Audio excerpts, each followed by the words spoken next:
What a view! This is incredible. An Ontario County nonprofit. Overlook Horizon high-altitude balloons. 3, 2, 1, launch. Hey, good morning, everybody. Tori here from Overlook Horizon for a nice early morning Falcon Heavy launch here. I am absolutely exhausted from our weather balloon flight earlier today, but I did set the alarm along with all of you guys, if you're obviously here, or maybe you're not. Maybe you're watching the replay after the fact. But we set the alarm. We're up. We're ready to watch. This is gonna be a sleepy one. I'm a little bit tired. I'm exhausted. It's a late night one anyways to begin with, but we're here. We're ready to go because this is exciting. This is a Falcon Heavy. You gotta get up for the Falcon Heavy, right? I couldn't pass it up. So hello to everybody here in the comments. I see a whole bunch of people joining along with us. A bunch of our regulars, some new people joining along as well. So hello everybody. I even broke out the Space Lobster shirt. Available in the Overlook Horizon shop if you want one yourself. But the Space Lobster that was born from the original Falcon Heavy launch way back in what was that, February 2018, right? So yeah, we're here. Can you see these comments? Yes, I see the comments there. Sturm42. I see everything. Coffee, Red Bull. No, I haven't had any coffee or Red Bull. I'm hoping we'll see how this launch goes here. This is actually a really, really long flight time, and I doubt that I'm going to make it all the way to the end of this flight time. So for the timing for today's events here, so we've got the countdown clock up here. We're at T-minus 37 minutes-ish. This is my countdown clock. This is a very rough estimate on where they're going to, well, rough estimate meaning like within the minute. So it's pretty close, but it may be a couple seconds off. I have to remember to shut it off when SpaceX actually goes live. I always forget that, but the countdown clock, we're about T-minus 37 minutes. They got the go for propellant loading, which is a good sign. That means they're really going to go for it tonight. They're going to give it a shot. They did push it back to work on some ground equipment. So they had originally scheduled this for 11:30 Eastern. And so that was a couple hours ago, but they have pushed it back. But we're here, and there's no potential weather issues or anything like that that are being tracked at the moment, as far as I know. So hopefully we're on track for a good launch here today. At least I hope so, because I don't want to get up really or stay up really late again 2 nights in a row. So let's see, any more ULA stickers to give away? You know what? We do have some giveaways to do, but of course I didn't get them out here, so I may have to unplug myself, and they're in my drawer over there.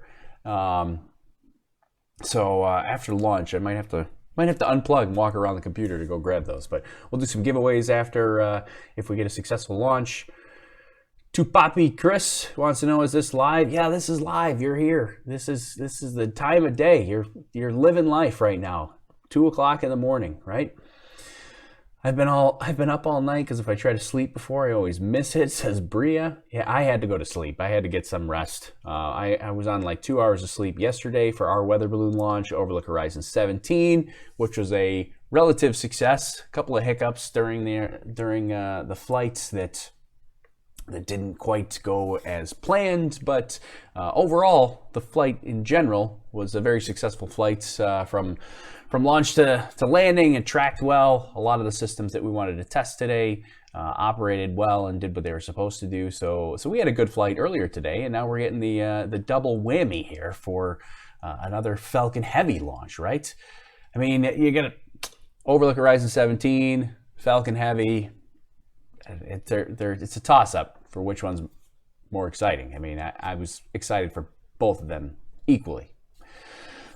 But we'll take a look too at we've got some of the footage. We'll take a look at some of the footage probably after launch. So we'll chat a little bit about the Falcon Heavy stuff now, and we'll show some get a little sneak peek of the Overlook Horizon 17 weather balloon footage. And we'll take a sneak peek at that after launch, maybe while we're hanging out, waiting to see, trying to find a good breaking point. So I started talking about the timing for today.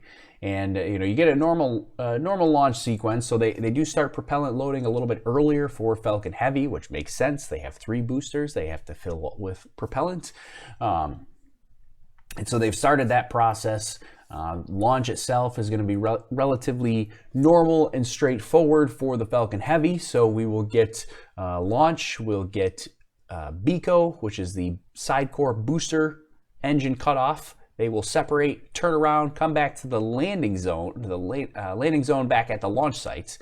And so you get 2 booster landings back at the launch sites. The center core will continue on with the upper stage, and then that will separate, and that's going to land on the autonomous spaceport drone ship that is way downtown today. It's like 1,240 kilometers offshore, way out there, farthest it's ever been out there. It is going to be coming in hot, screaming in. I think Elon said that they have something like a 50% chance. He's always very skeptical about whether or not they're going to actually recover this, but it is heading way out there in the ocean. It's going to be screaming coming in. And that center core is going to land on the drone ship. Hopefully all goes well. And the big thing I'm actually excited about is that Mr. Steven, or I guess it's not Mr. Steven anymore. Now it's Go Mystery or Go Mystery, is out there to catch a payload fairing. So that Mr. Steven is formerly Mr. Steven. That's the big boat with the net on the back that's supposed to catch the payload fairing. That is out there. It's been out of commission for weeks now, months even. And but it's finally put back together. They put Humpty Dumpty back together again, and it's back out into the ocean for a fairing catch. And it's no longer called Mr. Steven. So SpaceX doesn't own the boat. They utilize it from another company. That company actually sold it from, I forget what the original company was called, but they sold it to their other company, which has all their other ships that are all called Go something. So it's called, the company name is like, I want to say it's like Geis or Gaitis or something, Geis Offshore. And so they abbreviate all their stuff GEO or Go. So they have Go Navigator, they have Go Searcher, and now we have Go Mystery. So that is out. And then of course the Mystery is a little bit of a play on words for mystery, or the Mystery comic book from, I don't know, back in like the 50s. There was a comic book called Mystery, which was like a mystery comic book type thing. So, that's basically where the name comes from, and it's been renamed when it was sold to a new company. And so now Mr. Steven is no longer, and now we have Go Mystery. I don't know whether to call it Mystery, like actually enunciate the mystery, or say Go Mystery. I'm still up in the air on that. But anyways, you guys have to let me know what you guys think. ETA to launch. It's right there. There's our ETA to launch. We're about 31 minutes here. Let's see. Did some astronauts come back from the ISS today or recently? Yeah, I think the Soyuz undocked today, right? And the Soyuz was coming back pretty much. That was a couple hours ago, I think. Or at least it undocked a couple hours ago. I don't know what time the actual landing was, but I think that was scheduled for like around midnight, so like 2 hours ago. I did not follow that too closely because I was exhausted. Let's see. I think there's a solar sail in the payload. Yeah, let's jump into the payload. So let's talk about what's actually launching today. So we're all set up and ready to go. We got the SpaceX broadcast here. We'll switch over to that full screen when we get closer. But here is our mission patch here today for STP-2. This is the Space Test Platform. It's a U.S. Air Force basically test mission here. And this is actually counting as the third flight of the Falcon Heavy too, because this is basically the third time it's flown.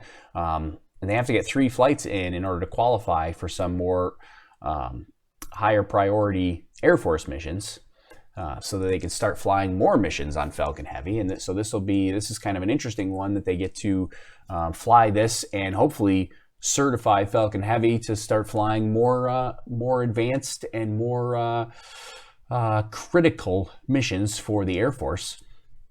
But this mission in particular is kind of interesting because there are a ton of payloads on board for this flight. So you'll notice all the stars at the top of this mission patch, they all represent one of the payloads that's on board this flight. So there's like, I think it's 24 payloads, I want to say, that are on this flight. And so the stars up there represent each payload. And they are going to be deploying them as early as 12 minutes after launch and as late as 3.5 hours after launch. So there's a long deployment window. I don't know if I can make it through that entire thing. I doubt that I will make it through that entire thing. We'll probably have to call it quits somewhere in the middle there and find a good breaking point. But but that's what they're looking at for deployment wise. And so we do have a list of let's see, where's my list of all the payloads.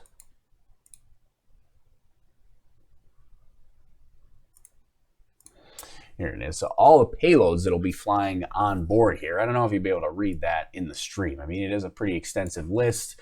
I actually can't even read it on my stream. Not reading it here. I have to go reference it on my other screen here, so it's actually bigger and I can read it. Where is that, by the way? Oh no, of course I've lost it.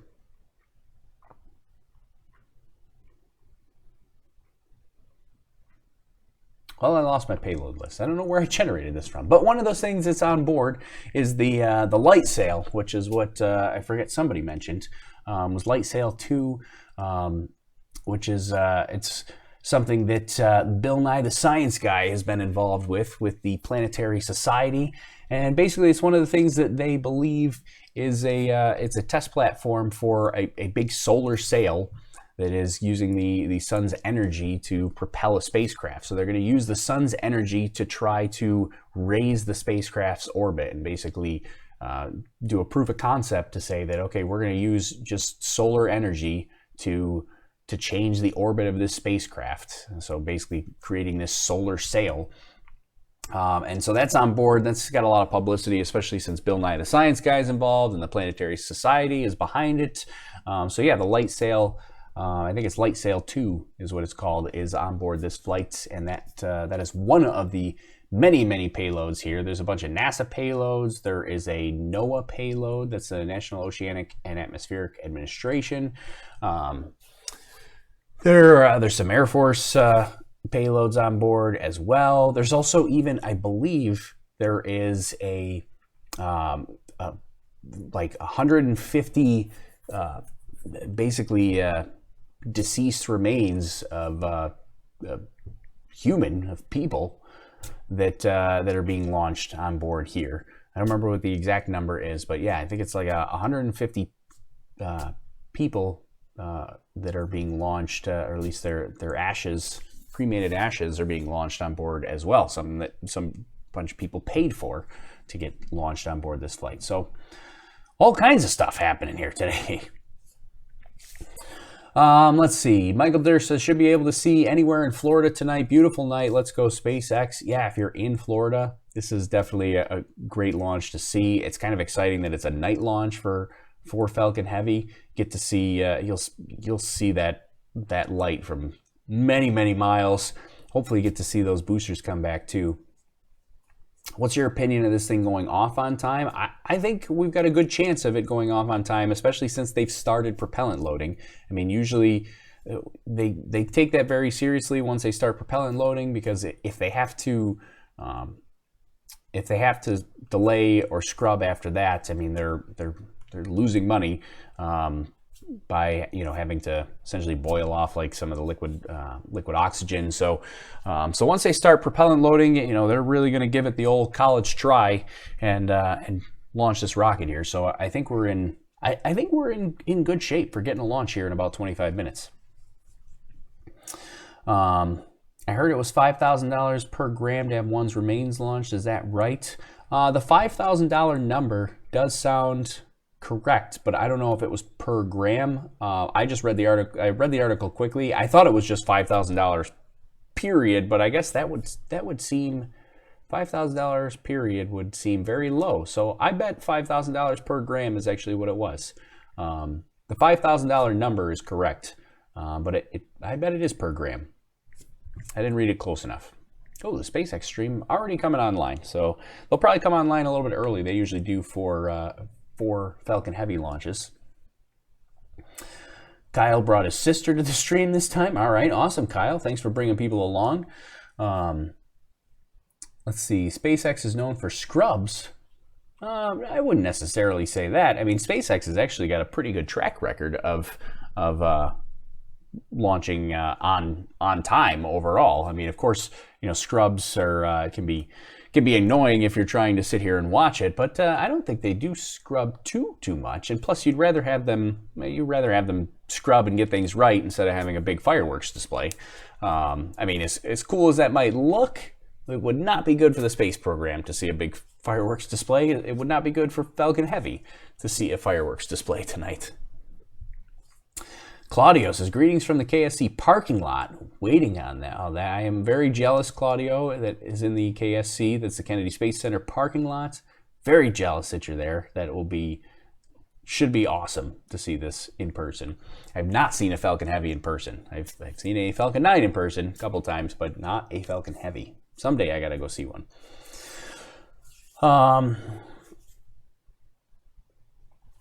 Let's see what else so I do want to show, I guess, before SpaceX goes live here. Let's see if we can do this quickly, and we'll show you what we are. Let's see, we're gonna go to this screen here, just to show you what the flight path is going to be here for today. So launching out of Cape Canaveral, Florida.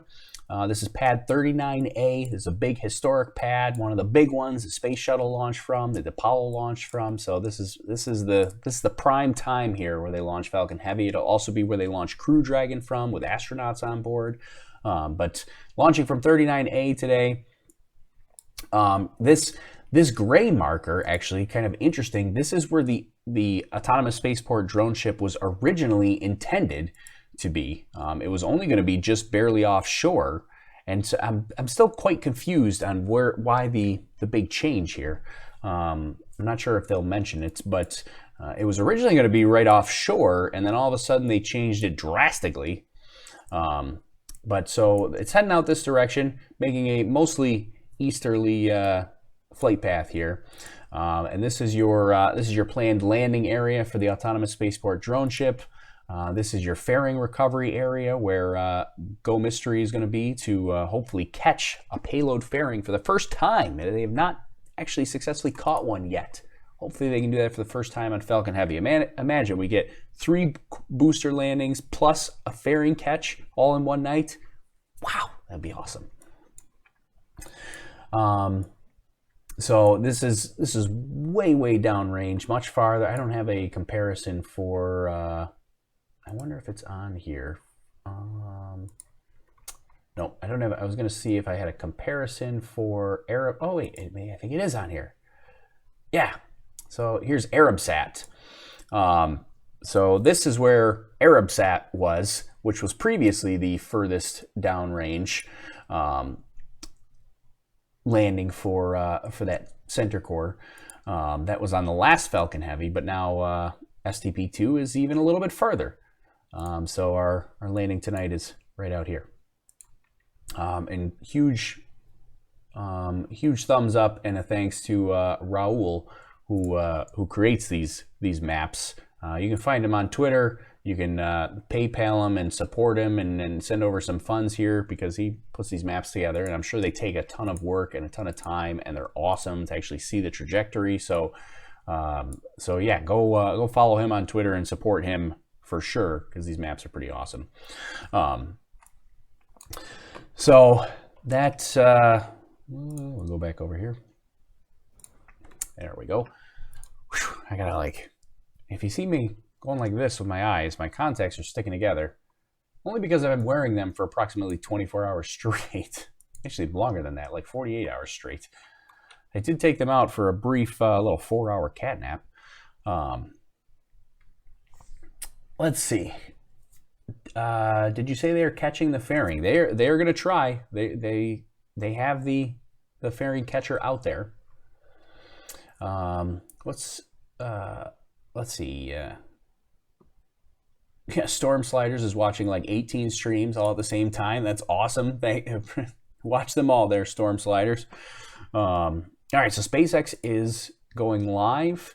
We will cut over to this and let's get the volume up so we can hear what's happening. And we're doing this. This is happening. Let's see. I gotta cut over so you can see this. They're playing music right now, so I'm gonna wait just a second to cut over. All right, here we go. You're looking at a live view of the Falcon Heavy on historic launch pad 39A at Kennedy Space Center, awaiting liftoff at 2:30 a.m. local time. Welcome to our live webcast of the Falcon Heavy Space Test Program 2 mission, or STP-2, from SpaceX headquarters in Hawthorne, California. My name is Alex Siegel, and I'm a material planner here at SpaceX. I'm excited to be here with you today, along with my co-hosts, bringing you coverage of the third launch of Falcon Heavy, this one for the U.S. Air Force. And I'm Jessie Anderson. I'm a lead manufacturing engineer here at SpaceX. Tonight's mission is a rideshare mission and marks the first Department of Defense launch on Falcon Heavy, the world's most powerful operational rocket by a factor of 2. It will be among the most challenging launches in SpaceX history. We will be delivering 24 satellites to space with 20 distinct separation events for 13 partners. There will be 4 separate upper stage MVAC-D engine burns, 3 separate deployment orbits, a final propulsive passivation maneuver, and a total mission duration of over 6 hours. But that's not all. As with our previous Falcon Heavy missions, our 3 boosters will undergo 3 separation events and 3 landing attempts. There will be a lot of activity happening all at once over the course of the next 4 hours as we deploy all 24 payloads. It's also worth noting that tonight's mission will be our longest satellite launch to date, with a total duration of over 6 hours, as Jessie just mentioned. We are pushing the capabilities of Falcon Heavy this evening to demonstrate the vehicle's full potential, which is why it's longer than normal. The launch window this evening is 4 hours long, and we are currently tracking towards the end of that window. If we're unable to launch tonight, our backup window opens up tomorrow, Tuesday, June 25th, at the same time. We're currently at T-minus 17 minutes and counting, and all systems are go at Kennedy Space Center. Let's take a closer look at the rocket. Falcon Heavy is essentially 3 Falcon 9 rockets strapped together, which means it can carry a much larger payload, not only to Earth orbit, but to the Moon and Mars. Like Falcon 9, Falcon Heavy is a 2-stage launch vehicle. The big difference is that the Falcon Heavy's first stage is comprised of 3 cores, and the Falcon 9 only has 1. Each one of these cores has 9 Merlin 1D engines, making for a total of 27 overall. Altogether, the engines produce 5 million pounds of thrust, equal to 18 747s at takeoff. In fact, the engines produce so much power that we don't run them all at full thrust all at once until after liftoff. For the mission today, the center core is brand new, but the 2 side boosters were previously flown in April on Arabsat 6A Falcon Heavy mission. Quick turnaround. This is the first Department of Defense launch flying reused boosters. Now, during ascent, Falcon Heavy will throttle its thrust up and down and on both side boosters in the center core to balance aerodynamic and structural loads on the vehicle. About 70% through the first stage's burn, the 2 side boosters will separate and come back to Earth for simultaneous landings at Cape Canaveral Air Force Station on Landing Zone 1 and Landing Zone 2. At this point, the mission will proceed just like a standard Falcon 9 flight. The center core will keep firing for another minute, then we'll perform a standard stage separation from the second stage. We will attempt to land the center core on our drone ship, Of Course I Still Love You, which is currently stationed about 650 nautical miles off the coast of Florida in the Atlantic Ocean. It's worth mentioning that for this mission, bringing back the center core will be more challenging than usual, as our booster will be coming in extra hot and our drone ship is positioned almost double the normal distance from land. Given this distance, we may not receive any video of landing. Now, if we are able to land all 3 cores tonight, it will be a particularly exciting achievement. The second stage is exactly the same as any other Falcon 9 flight. Tonight, the second stage will move through 4 different orbits in order to deliver the payloads on this mission. The first and second are low Earth orbit, or LEO. The third is a transfer orbit, and the final is medium Earth orbit, or MEO. Speaking of those satellites, all 24 of them are safely enclosed inside of the 17-foot diameter payload fairing, which is the pointed structure on the very top of the rocket. This protects the payload from aerothermal loads, heating, and contamination during ascent. Once we reach the vacuum of space, we no longer need them, so we will jettison the fairing as the second stage continues on its journey to orbit. We will be attempting to recover the fairing pieces tonight with our recovery vessel, Miss Tree, formerly known as Mr. Steven. Our hope is to catch one of the fairing pieces in the ship's nets and recover the other piece from the water. If we are not successful with our catch attempt, Miss Tree will recover both pieces from the water. Let's check in on how the countdown is going.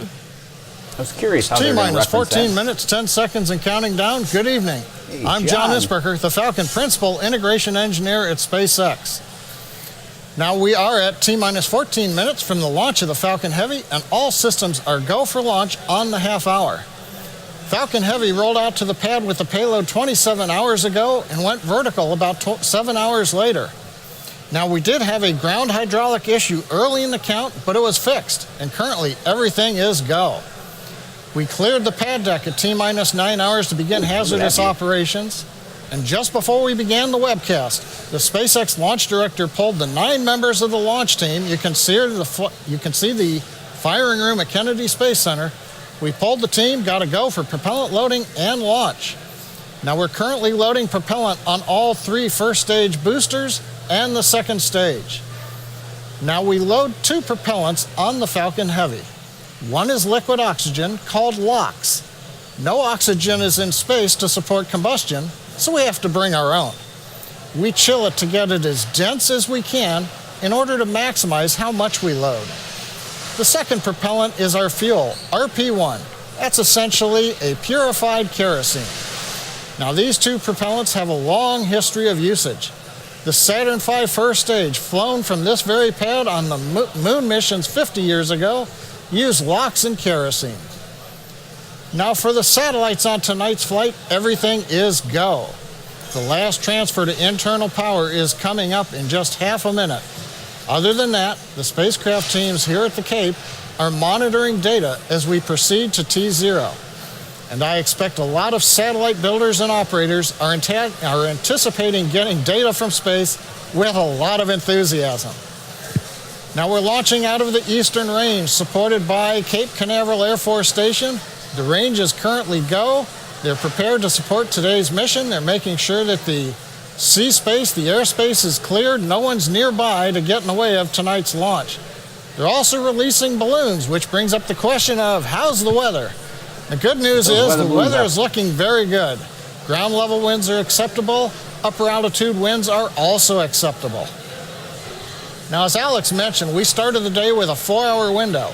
However, now that we are into LOX loading, we don't have the ability to hold the countdown. Falcon Heavy is 3 rockets counting down at the same time. We need so much liquid oxygen that we would have to scrub tonight in order to use the backup date tomorrow at the same opening of the window time, 11:30 p.m. Eastern. Now, if you followed the SpaceX webcast in the past, you've probably heard me remind everyone that launch is hard. Well, that goes double tonight, as we're going to fly the most demanding mission profile for a Falcon rocket ever. So the SpaceX team has their conservative dial set at 11 and stands ready to take time to look into anything out of the norm. Now, as the energy from the team gathering below me outside of the control center is growing, we are go at T-minus 10 minutes and 51 seconds. As we mentioned earlier, tonight's launch is for the U.S. Air Force and is a rideshare mission with 24 satellites. The mission involves the largest number of government agencies we've had as mission partners, including the Air Force, the Naval Academy, NASA, NOAA, and the Taiwan Space Agency. The specific agency inside the Air Force responsible for overseeing tonight's mission is the Space and Missile Systems Center, or SMC. Let's get some more details about what the agency does and is responsible for. They gonna have music? They kind of have music here, so. SMC. No, not really. SMC stands for chance it. Space and Missile Systems Center, but that's just a name. Who we are, What we do, it's much more than just a name.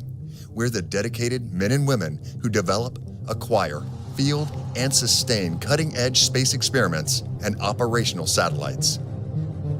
Our mission, deliver resilient and affordable space capabilities. What does that mean? It means we enhance military communication systems, acquire next-generation GPS satellites, develop advanced remote sensing and service capabilities, field cutting-edge rockets. All right, I'm gonna turn this down. I'm already getting alerts from YouTube about copyrighted music within 2 seconds of that. So unfortunately, since we're multi-streaming on YouTube and Periscope and Facebook and all of them at the same time, YouTube really gets a little bit finicky on any sort of background music or anything like that I don't necessarily have rights to play. So we've got the visual here. You can always check out the SpaceX stream if you want to see the actual details here, but I just have to turn it down because I'm getting alerts from YouTube and they've got the music playing. So anyways, somebody asked that I did want to address if this is the first time they've reused side core boosters for the Falcon Heavy, and that the answer to that is kind of yes, but with an asterisk. So this is the first time they've reused a booster from Falcon Heavy to Falcon Heavy. But in case you don't remember or didn't even know, the Falcon Heavy demo flight, the very first Falcon Heavy, was actually reused, had reused cores on it as well. Those were older cores, but so this particular flight has reused cores as well, so it's not necessarily the first time that a reused core has flown for Falcon Heavy, but this is the first Block 5 reuse, and it's the first Falcon Heavy to Falcon Heavy reuse. And that original Falcon Heavy was just a couple of months ago, or not even a month, it's just a couple of weeks ago, really, for Arabsat. And that's where these side cores came from. So these side cores have flown a Falcon Heavy mission once. Now they're ready for another one. The SpaceX team continues to count down for launch for the nighttime launch of Falcon Heavy. I remember watching the night launch of Saturn V on the Apollo 17 mission in December 1972, and it turned night into day. We're expecting the same tonight from 27 Merlin engines. We're currently at T-minus 7 minutes, 28 seconds and counting. Fuel loading is continuing. We're about to wrap up fuel loading on the 3 first-stage boosters over the next minute. Liquid oxygen loading is continuing. That'll wrap up between 3 and 2 minutes before liftoff on all the stages. We've had the report the last satellite has gone on internal power just a moment ago. Everything's looking good on the satellites. Now a major activity coming up here in another 2.5 minutes is retract of the strongback. We'll see the clamps open up around the second stage. The strongback will recline about 2 degrees in preparation for launch. We're also just inside T-minus 7 minutes. We've begun chilling in the 27 Merlin 1D engines. Now a lot's going to happen in the first 4 minutes of flight of the Falcon Heavy. We'll first light the 2 side boosters and then the center core.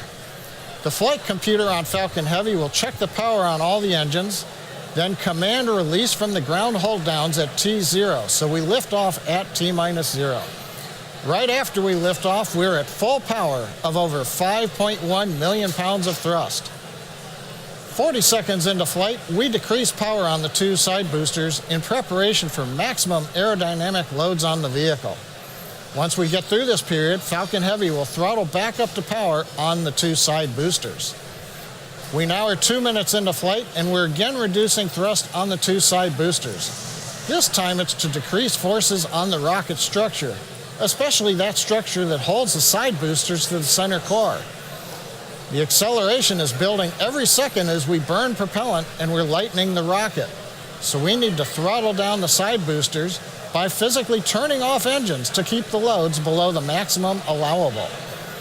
2.5 minutes into flight, we fully turn off the side boosters, called BECO, Booster Engine Cutoff. Then we'll use high-pressure gas separation system that's mounted on the top and bottom of the center core. That'll unlock the 2 side boosters and push them away. Now once we're clear of the side boosters, the center core will throttle up to full power and burn another minute. Finally, at just past 3.5 minutes after liftoff, the center core shuts down, main engine cut off, and the second stage separates. Now from this point on, it's like a Falcon 9 mission, other than we do happen to have 3 first stage rockets returning to Earth at both Cape Canaveral and the drone ship. Meanwhile, on the way into orbit, the fairing will separate, the second stage engine will undergo a series of 4 burns, eventually delivering all 24 satellites to their intended orbits. Now, it's a demanding sequence of events for the Falcon Heavy tonight. But from this point on, everything is looking good. We're at 4.5 minutes. We're getting ready to recline the strongback. So let's watch and listen to the final countdown. So all that smoke around the rocket, in case you haven't watched one of the SpaceX rockets or any rocket launch for that matter, that's all completely normal. That's all there's some venting happening, but there's also condensation from the super chilled liquid oxygen. Basically, that booster is being super chilled, and it's coming into contact with that really warm, humid air, exterior air that's around it, and so you get a lot of condensation. It looks very, very smoky tonight. Like I said, it looks like a magic show, but it's kind of going to be like a magic show. All of a sudden, we're going to get in about 3 minutes, we're going to get a little ta-da, and then we get the rockets actually launched. And out of there will come the Falcon Heavy. It's actually kind of hard to see through all the condensation and smoke around there right now. But you can generally see, so that you can kind of see those are venting lines up there at the top. Those are the ones that are actually actively pushing out and venting off the top of the liquid oxygen there, so it doesn't overpressurize.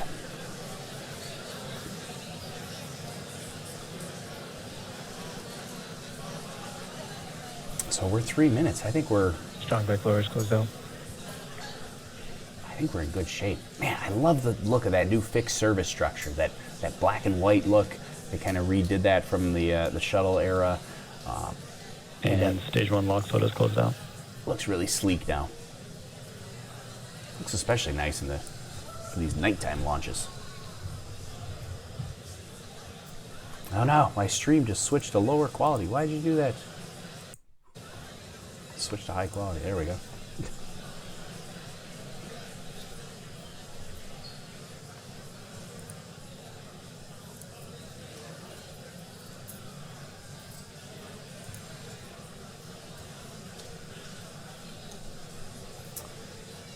Two minutes here. And vehicles on internal power. I always get more nervous for Falcon Heavy for some reason. I don't know why. I just feel like there's more at stake. Even though just about every mission is important. If there was a failure on any mission, it would be a really, really bad day. But for some reason, for Falcon Heavy, I just get more nervous. Stage 2 lock float is closed out.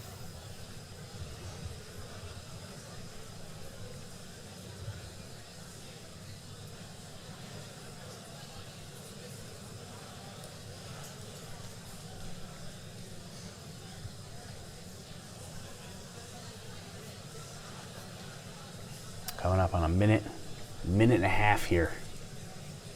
Wonder how this is gonna look. So, haven't had a Falcon Heavy night launch before. Here's your last big liquid oxygen vent here. Happens pretty much on Falcon Heavy and Falcon 9, right about just after a minute and a half, or I guess just under a minute and a half. And there you can see on the left side there's water suppression. Basically, the water suppression system is leaking out of the tower. That's basically, it's kind of like a pressure relief valve on the water pressure, the water tower that's at pad 39A. Close, that's complete. And the vehicle is in startup. Here we go. Under a minute.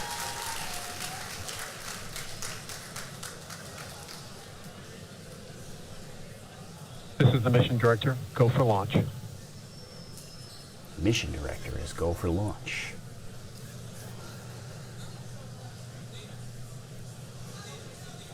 Coming up to 30. T-minus 30 seconds. We're doing this, y'all. This is happening.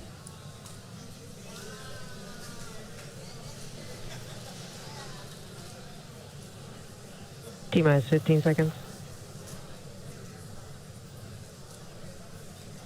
10, 9, 8, 7, 6, 5, 4, 3. Come on!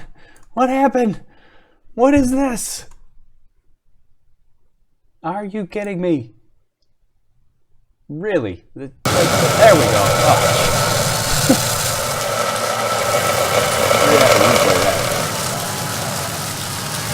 Vehicles pitching downrange.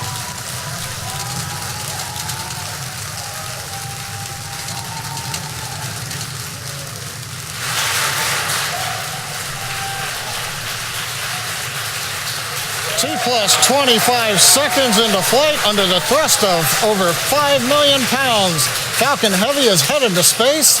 We're getting ready to throttle down for passing through the period of maximum dynamic pressure. We've heard call out of throttle bucket for side core. We're through max Q.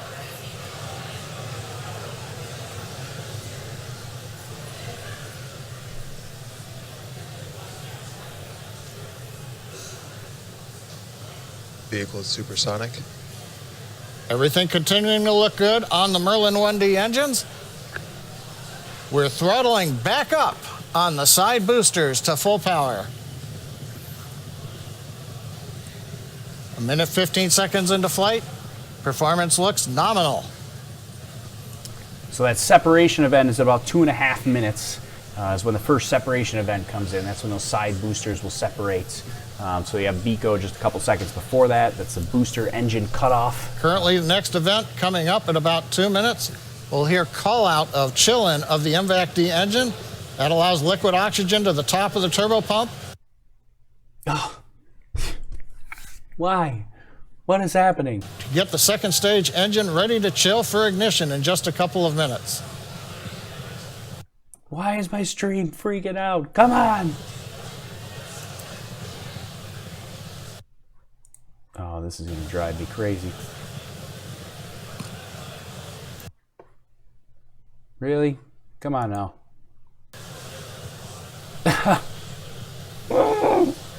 Okay, so we have VECO and separation. The view should be the side booster cameras on two sides and the center core in the middle. Booster shutdown. Oh no, there's booster shutdown. There, okay, so we didn't miss Booster it. separation confirmed.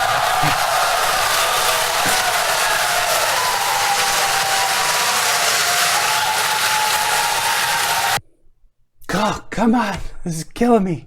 What is happening? Over the cheering in the background. It's going on midnight, but a lot of people here at SpaceX. Side boosters have separated. They're getting ready for their burn back to Cape Canaveral. Oh my goodness, this is going to drive me crazy. I don't know. I apologize. You can see on the left and right views, the side boosters have ignited. The center core continues. And I don't know what to do about that. I mean, my internet connection is doing just fine. But for some reason, we want to keep buffering. Stop it! Stop it. Here, maybe we'll lower. Here, let's lower the. We'll lower this to 720 here. Under full power and coming back towards Cape Canaveral. Maybe this will be better. We'll try this. We have shutdown on the center core. We're going to replay this. Separation confirmed. We're going to do this again. We're going to do over here in a minute. Ah, it's still.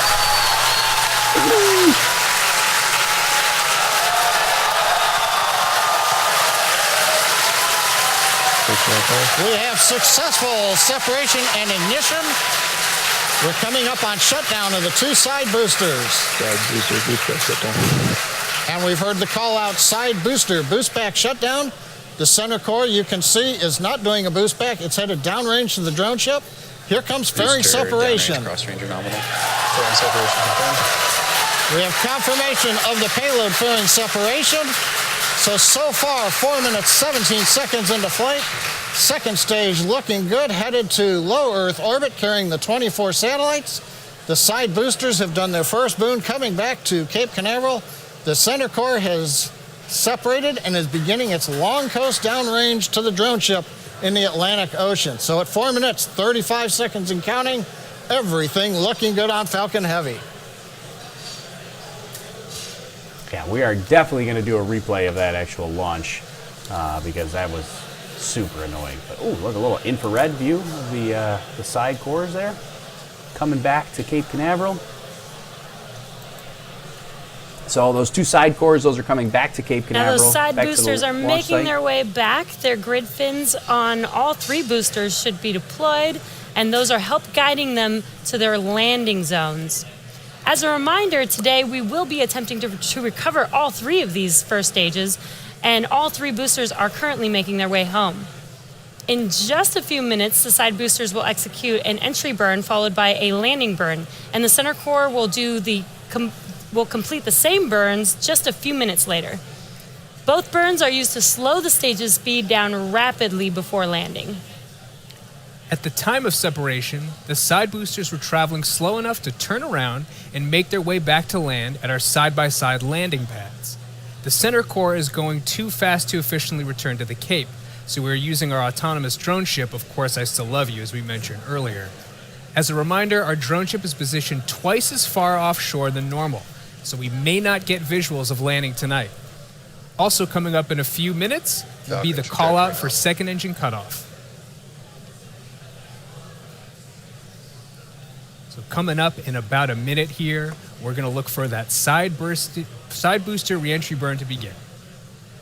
Shortly after that, that should end about 20 seconds later. Yeah, so there's You can see both of those boosters on the infrared camera on the left side of your screen. For those side cores, there are 3 engine burn events after separation. There, oh man, my stream is going to just drive me crazy tonight. Keep stuttering and stuttering, but so for those side boosters, they do a boost back burn to basically turn themselves around. Again, and head about back to Cape 30 Canaveral. seconds until we expect those side entry boosters burn. entry burn to begin. That's Keep what we're an waiting eye on on. the left side of your screen. That entry burn is just it's slowing it way down, getting it prepared for landing, and then there'll be a third one, which is the actual landing burn. So right now we're waiting on the entry burn. About 10 seconds, we should see those side boosters reignite for their entry burn. Side booster entry burn startup. And we have confirmation that the entry burn has begun. And in about 15 seconds from now, we expect that to end. Oh, wow. Ooh, look at that. Uh-oh. Ooh, is that normal? Why does that look so weird? All right, we're good. It's normal. It's all normal. Hear the crowd cheer behind it. It looks weird. And that entry burn has completed. Note that second engine cutoff and the center core will be landing almost at the same time. So we're going to have a few events in succession at about T plus 8 minutes and 21 seconds. Both side booster FTS is saved. Yeah, that was weird during the entry burn. Stage 2 like FTS is saved. Terminal guidance. the exhaust plume on the infrared 20 camera. seconds, we're going to look for Looks that a little side bit booster funky. landing burn to begin on both boosters. Side boosters transonic. You know, there's one booster. That's pretty cool. Pretty cool looking infrared view there. 10 seconds away. Time for the double night landing. And hopefully my Side stream booster doesn't landing burn buffer. startup. We've heard the call out for side booster landing burn startup, and there you see it on your screen. See it coming towards our 2 landing pads.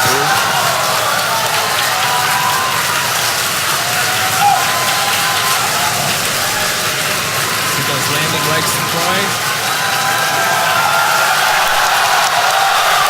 Incredible. So awesome.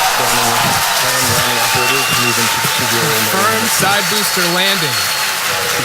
What an iconic view. We've also, at the same time, I believe we've had second engine cutoff at the same time. That was awesome. Even in the dark, that was still pretty awesome. Man, I'll never get over. As we watching mentioned 2 earlier, the center core world-class entry and boosters landing at is the going to same be time. risky. During entry, it'll face more heating and dynamic pressure than we've ever experienced on Falcon 9 or Heavy flight before. Why, you ask? Because we have to lift the second stage higher and faster than other Falcon Heavy flights in order to have enough performance in it to execute 4 burns into all the different orbits. So coming up at T plus 9 minutes and 39 seconds, we should see the center core entry burn ending. Center core entry burn. Oh, we have the confirmation. Looks like that was the confirmation for it to begin. So we're a little bit off the timeline. Center core entry burn shut down. And we had just heard the confirmation that center core entry burn has shut down. And now that the entry burn is complete, the center core is moving back about 20% faster than it was at the end of the Falcon Heavy 2 Arabsat entry burn. First stage KPEL was expected. Now we're just about a minute away from that center core landing burn beginning, and as we've been mentioning, this will be the most difficult landing that we've had to date. This will be a 3-engine burn. That center engine will start up first, and then 2 outer engines will start up as well for that landing burn. Now we're just 30 seconds away from that center core landing. And it's no surprise that we do not have a live view of that center core as it's coming down, but it looks like we got a live view of the drone ship there. Of course, I still love you. Maybe. Is that a lot? Is it actual video or is it just a still image? I think it's video. It looks like there's some sort of time code that's... If you're just now tuning in, we're just about 10 seconds away from that center core landing burn beginning. Come on, stick the landing. This is probably the biggest question mark of the mission here. Whether they can land it. Landing burn has started. And we have confirmation that the center core landing burn has begun. Camera might cut out. Usually does. Could see that coming down on Of Course I Still Love You. Uh-oh, uh-oh, uh-oh. Got a pretty good view. No! Oh no! And as you can see on our screen, it looks like our center core did not make it on our drone ship, Of Course I Still Love You tonight. Again, as we've been mentioning, this was the most challenging landing that we've had to date. And this is our secondary mission. So our primary mission, we just heard the call out for a good orbit of our second stage. So we are just moments away from our first deployment of the evening for Oculus ASR, which was developed by students at Michigan Technological University. We will be passing beyond the Bermuda ground station, so there is a chance that telemetry may cut out a few seconds before deployment, in which case we won't be able to see the satellite actually deploy on camera or get confirmation of a successful deployment until telemetry is restored. And we're just about 30 seconds away from that deployment. So we'll listen into the nets for that confirmation. What about Go Mystery? Go Mystery. Fairing catch. They don't usually talk about it on the live stream, but yeah, a lot of deployments happening here. Let's see if we get first Looks deployment like we still have that live view. Might have a chance to see this deployment live on camera.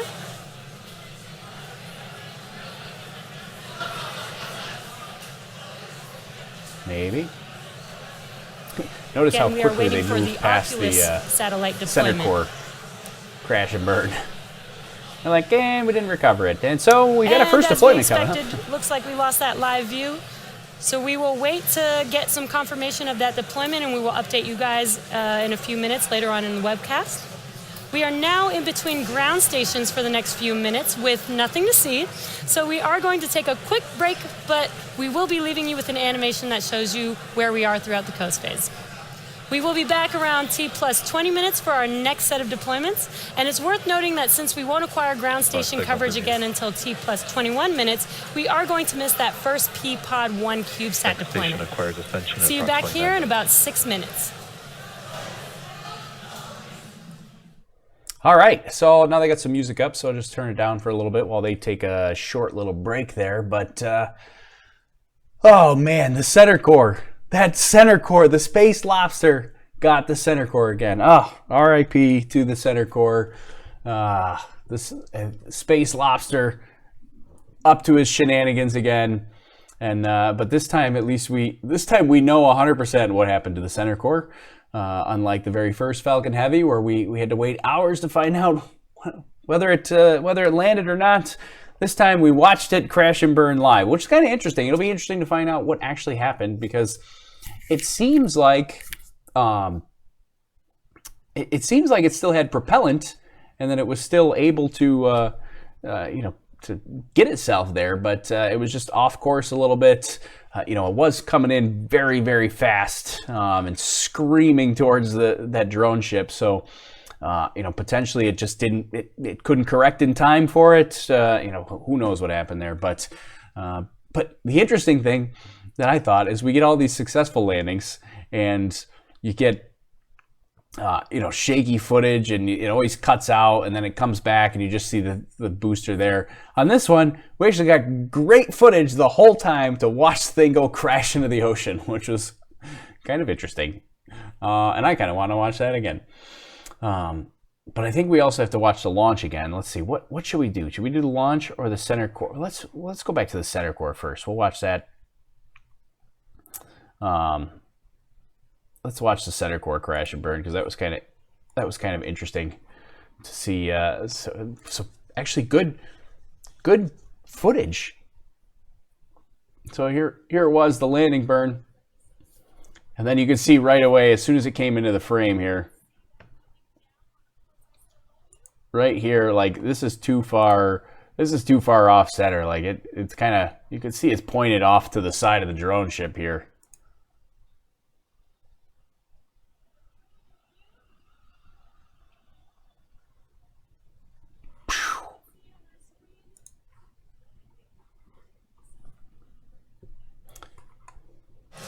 Could see that coming down on Of Course I Still Love You.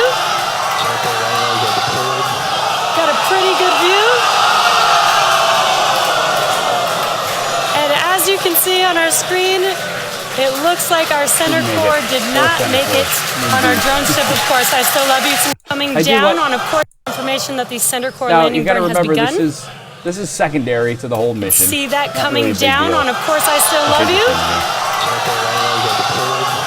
Got a pretty good view. Yeah, I love listening to it. And as you can see on our screen, it looks like our center core did not make it on our drone ship. Of Course I Still Love You tonight. So yeah, just to reiterate, that is secondary to the actual mission. So the center core failing to land really does not affect the mission whatsoever. It's kind of a nice to have, not a must have sort of thing. But you always want to see that center core, especially since the Octograbber, which is the little Roomba robot that can go out and grab it, is actually fitted to grab the center core now. And so we shouldn't have an issue like we had with the Arabsat, where the center core landed but then tipped over on its way back to the port because they didn't have a way to secure it to the deck. But yeah, obviously something went very, very wrong there with the actual landing. It appears that it got off center there, and then it was tipping over to try to correct itself, trying to gimbal the engines and basically slow itself down. It may have been going too fast, and it just couldn't slow itself down fast enough to stay over the center of the drone ship. And then eventually it's too close to the ground and it's tipped over too far, and there's just not enough room left to correct for that. And she went kaboom. But fortunately, she went kaboom just on the landing, not during the actual launch itself. So I wonder what happened with the payload fairings. Asked Kyle. A lot of times they don't talk about the payload fairings during the live broadcast. So we'll probably hear about that from Elon on Twitter after the fact, maybe even while we're still live, but no word on that yet. Payload fairings also come down pretty slowly, so they could certainly still bring it up. They usually don't, though. All right, all right, they're going to come back here in just a minute. We'll let them come back, do their little talk. I imagine they're going to take another break, and then when they take another break, we'll go replay the launch after that disastrous live streaming buffering, literally like 3, 2, 1, lit, and then it buffers. I'm like, oh, you gotta be kidding me. So we're gonna have to go back and replay that because we missed the whole thing there. Is Elon coherent at this hour of the day? I imagine Elon is up. I mean, he's launching the biggest rocket they have. I imagine he's at least watching and following along. If I can set the alarm to get up and watch, he can set an alarm and get up and watch.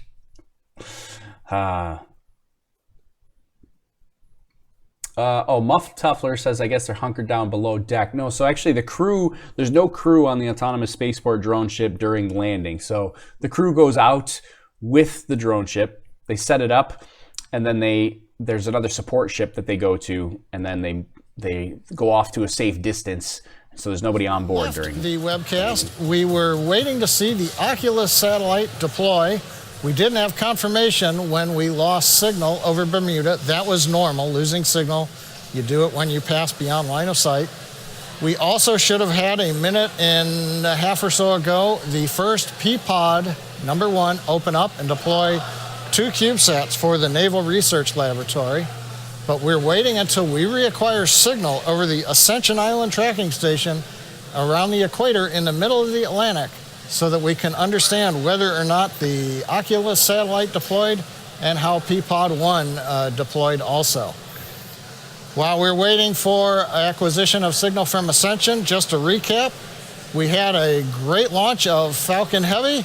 The 2 side boosters did their choreographed landing at landing zones 1 and 2. The center core, as you heard from the people and may have seen a shot on the screen, missed the drone ship. We knew this was going to be the toughest reentry.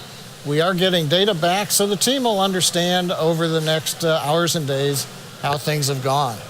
It looks like now we're beginning to reacquire signal over Ascension Island. We're waiting to hear a call out how the first 2 satellite deploys have gone. And you know what? With that center core not landing, it appears we have confirmation that the Oculus satellite was separated, and P-Pod #1 opened up, deploying the Naval Research Laboratory satellites. There's a view from space, and if you remember the view just before we left, on the bottom left was the Oculus satellite, had a white coloring to it, and it's no longer there. Now we're going to cover the last of the 8 P-Pod satellites that are coming up for deployment. And that's going to take about 30 minutes to get through this sequence.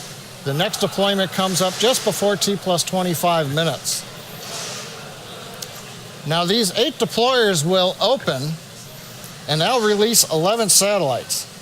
Now if you've watched our coverage from other launches like Iridium, you know that the 1 camera we have on top of the payload attach fitting cannot see all sides of the dispenser holding the satellites. Because of the positioning right there, as you see on your screen, of the 1 camera, we won't be able to see all of the CubeSat deployments today. In particular, the next 3 P-Pods, 2, 3, and 4 on the back side, we won't be able to pick those up. However, as the second stage does maneuver in orbit, in the sunlight, we might be able to pick up a glint of the sun off of the CubeSats as they move away from the second stage. Now the next deployment, coming up just before 25 minutes, is known as FalconSat 7. This is an optical telescope for the United States Air Force Academy. The CubeSat, when it is ejected, will eventually deploy a rigid boom that holds a membrane that acts like a lens in a telescope. And once that membrane is rigid, it will allow imaging of the sun. So this is a deployable optical telescope for the Air Force Academy. However, as I said, we won't be able to see it. We'll have to wait for call out to confirm the separation. Yeah, so what I was going to say is, landing that center core, it's not like they can pull out the manual of past center core landings at 1,240 kilometers out and go, let's see, how do we land a center core at 1,240 kilometers? I mean, this is the first of its kind out here. Gabon has acquisition of signal. As we're approaching the African coastline, the next ground station beyond Ascension Island is picking up the signal from Falcon Heavy second stage.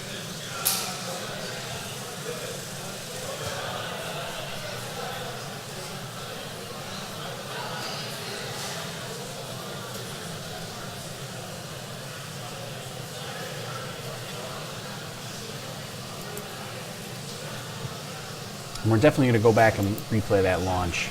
We're just going to wait until the next break that comes up. Then we'll go back and replay the launch. Let's see.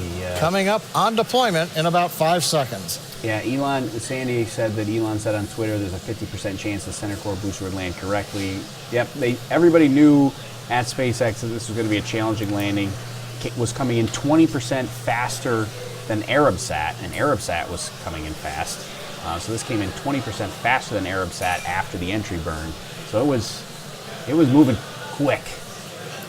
Peapod 2 deploy confirmed. Brooks, and there's the call out from the avionics engineer. Not sure what, Always a little bit tense as you're waiting for them to confirm clarify. that the signal indicates that the door is open. Inside of each of the deployers is a spring that pushes out the CubeSats. And what we have is confirmation that the Air Force Academy deployable optical telescope should be in orbit on its own now. Now we've got about 235 seconds until we get to the next deployment. Interesting to see some of the UFOs flying by there. A lot of it is just a little tiny piece of debris, mostly ice or solid oxygen, basically from the upper stage, from the Falcon upper stage there. So that's most of what you're seeing. Some of it is condensation and ice that forms on the outside of the rocket during the launch events, and just little pieces breaking off as you know, those spring for those CubeSats, those spring-loaded deployment mechanisms release and kind of jostle things around. Little tiny bits and pieces of ice kind of break off, and so then we get some UFOs and some conspiracy theories coming out of it. They're playing music quietly. I'm not sure what that's about, but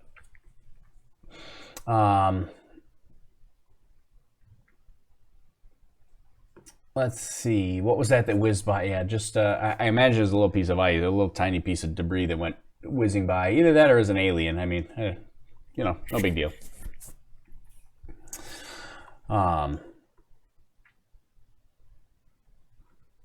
Let's see. Heard the boom from Orlando 4 minutes after.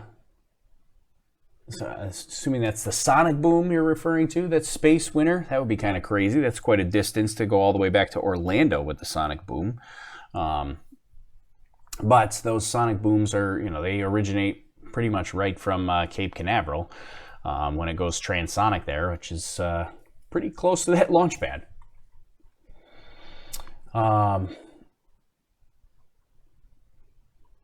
Let's see, yeah, everybody's talking about the aliens, all the UFOs that we saw. Robert on Periscope says, ever since cell phones with cameras, we've had less UFO sightings. Strange. Oh, third Peapod opening. Inside this deployer is a single CubeSat. It's known as Armadillo from the University of Texas. Now, Armadillo is an acronym, and bear with me. It stands for Atmospheric Related Measurements and Detection of Sub-Millimeter Objects. Quite a mouthful. Primary goal is to use a dust detector to characterize the space debris environment, focusing on sub-millimeter debris that can't be seen by Earth-based telescopes. Now, this satellite deployer is mounted on the opposite side of the dispenser, so again, we'll only have verbal call out when it separates.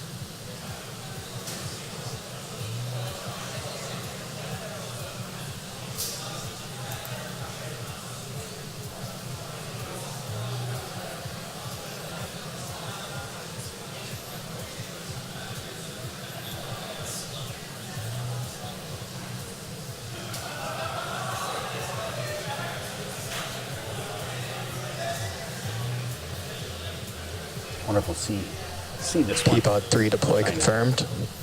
And confirmation, Peapod number 3 has opened. Armadillo should be on its way into orbit in the vacuum of space. Next up will be a quick turnaround, only about 145 seconds until we get to the next deployment.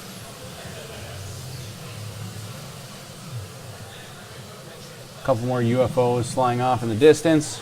No big deal. Just the aliens that are hitching a ride or just coming in to check out and get a view of the strange object that's in space now. They keep putting on this. They go up and down with the music, and so I have to keep turning it down so YouTube doesn't yell at me. But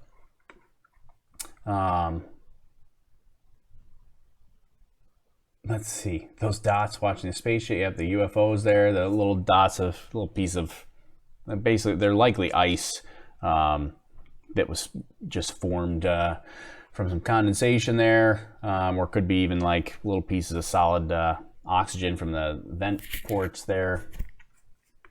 How long will this last? Good question, Peter. So this is actually going to last a really long time. This mission is a total of 6 hours.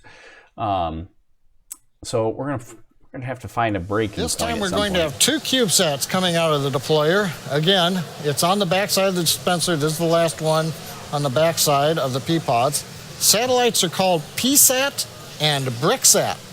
PSAT's an amateur communication satellite, and BRICSAT is a small satellite that has a micropropulsion system to perform experiments with attitude control. Satellites are out of the United States Naval Academy.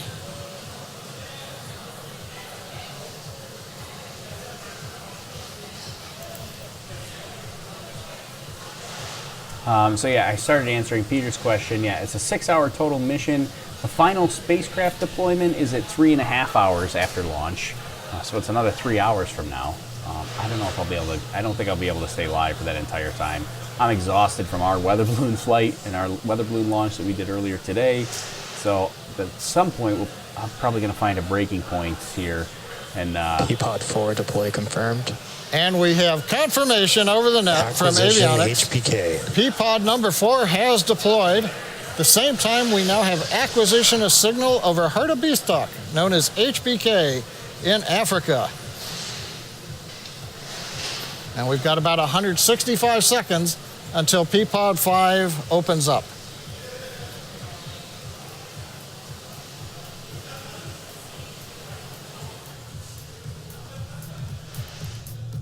And they come with the music again, so yeah, we've got just a couple more of these deployments, and then basically what's going to happen next, they have an engine restart that's about 1 hour and 12 minutes after launch.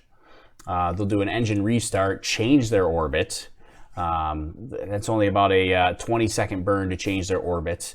Then they'll do more deployments. Then they have another engine restart 2 hours after launch. That's another quick, like 30-second burn.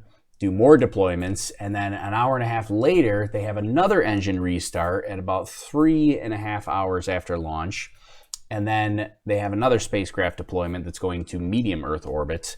So that's one of the really big challenging things for this particular launch, is that there are so many spacecraft on board and so many deployments that you've got all these CubeSats that they're deploying right now. These are low Earth orbit CubeSats that are relatively close to Earth here. They'll change it up. They'll do some in a transfer orbit.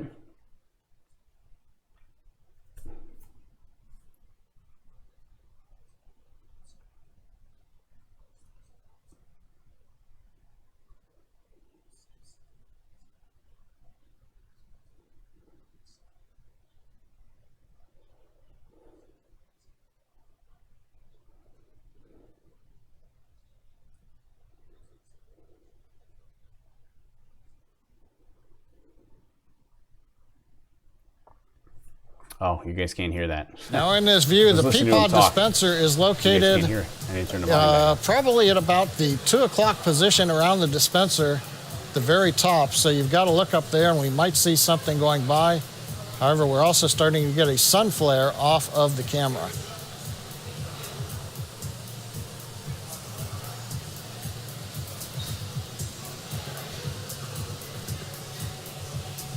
So what I started saying, I'm going to try to do this, but Peapod 5 deploy confirmed. We've heard the confirmation. Peapod 5 is deployed. So we're through 5. We've got 3 more Peapods to go. The last one will be deploying at T plus 50 minutes. So we've got another 16 minutes to get through this sequence. So the next one coming up should be deploying in about 285 seconds, a little more than 4.5 minutes almost. Okay, so there we go. We'll turn that back down again. I have to remember to turn it back up. So what I was saying is there are one of the challenging things about this particular launch is there are so many different spacecraft and they're going to different orbits. They're not all in the same orbit. They're not in the same orbital altitude or orbital, well, mostly altitude. I think they're all in the same relative inclination, or at least that's where they're being deployed to. But so they have low Earth orbit where those CubeSats are going. There's a transfer orbit. They didn't say what they were transferring to. I don't know if that's transferring to geostationary orbit, but they said that there's some that are going into a transfer orbit, which basically a transfer orbit means that the spacecraft will be deployed from the Falcon 9 upper stage, and then the spacecraft itself will then circularize itself into a higher orbit, but it will not be put in that higher orbit by the Falcon 9. The Falcon 9 will put it in this kind of elliptical orbit, which is called a transfer orbit. It will reach that apogee during the transfer orbit, and then it will gradually circularize itself with some sort of onboard propulsion system that the spacecraft would have itself. Mack Truck says it's a transfer to medium orbits. Well, there is also, so that would be interesting if they're transferring to medium orbits, because they're doing a direct medium orbit injection too, I believe. I think the last deployment as part of this is a direct insertion into medium Earth orbits. So it'll be interesting. I mean, you know, all these orbit, it's not like a very specific one-way or, you know, one single highway that we put this in and boom, this is medium Earth orbit. You know, there's a range there. So it's potential that, you know, one spacecraft's medium Earth orbit is completely different than another one. But they, so there's a couple different orbits that are being deployed to right now, which is, one of the interesting things and complicated things about this mission here. Oh, here we go. So I had this over here. So we've got, there's a couple of destinations here. So we've got we start at low Earth orbit, and eventually we end up at medium Earth orbit. That medium Earth orbit that we end up at has an apogee of 12,000 kilometers and a perigee of 6,000 kilometers. So that's where they're going to end up at. We should be, what are we at? 665 kilometers now. So yeah, this is in low Earth orbit here. And then the second stage here is not re-entering. So the second stage, that upper stage, is going to go to a graveyard orbit. It'll do some venting and expulsion. I think, what's it called? Passivization. Is that right? That's the right term.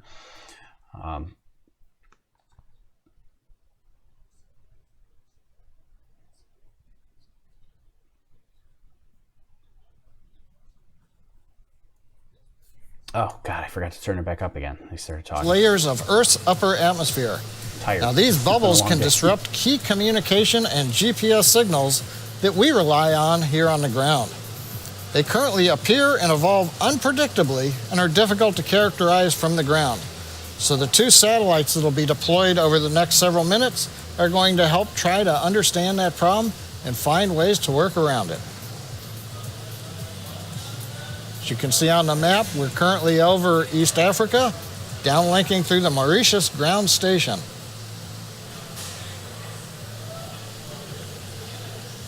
Again, looking up around 2 o'clock at the top of the stack, trying to see if we can spot the CubeSat coming out of the deployer.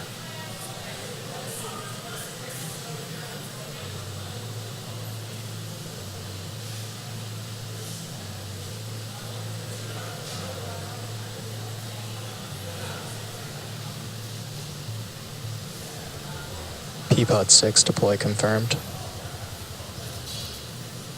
We've got confirmation over the net. Peapod 6 deployer has opened. We should have the Tandem Beacon Experiment satellite ejected. I was looking for it on the screen, but I didn't spot it. The white objects you've seen coming off to the right-hand side, those are not the CubeSats. Pay no attention now, to the white objects. The second stage is now maneuvering to get in position for the next deployment. That's going to come up in about 5 minutes from now. No, just ice or you know, little. I don't think there are little bits of debris of any sort. I believe they're just a little piece of ice coming off. All right, oh, I got this music. I wish they would just stop with the music, because then I don't have to keep turning it up and down and up and down. I'm going to try to put this on the center of my screen this time so I don't forget to turn it back up when he starts talking again. But I wish they would just stop with the music so that I don't have to go up and down. Let's see. Somebody had a good question that I was trying to get back to.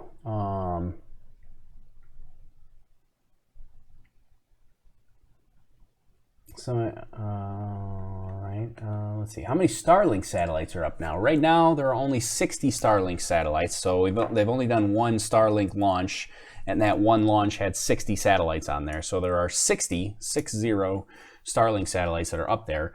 There will be many, many more. They need like 400 to be partially operational. I think it's 800 to be fully operational, and they intend on launching up to 12,000. So there will be many Starlink satellites up there eventually, but right now there are only 60, so not too many. They're just in one orbital plane, basically playing this big follow the leader game around the Earth, and that's just the start. They're going to need, I think it's like 7 more launches to get to an operational stance. So there's a lot more launches to come for Starlink. It's going to be a couple of years before that's really operational. Some people looked at the last Starlink launch, and then they went on. They're looking at like Starlink.com. They're like, how do I buy service? We're not there yet. You can't do it yet. It's like we're like 4 to 5 years off for Starlink service. So 60 satellites are now operational. They are operating. I wouldn't necessarily call them operational.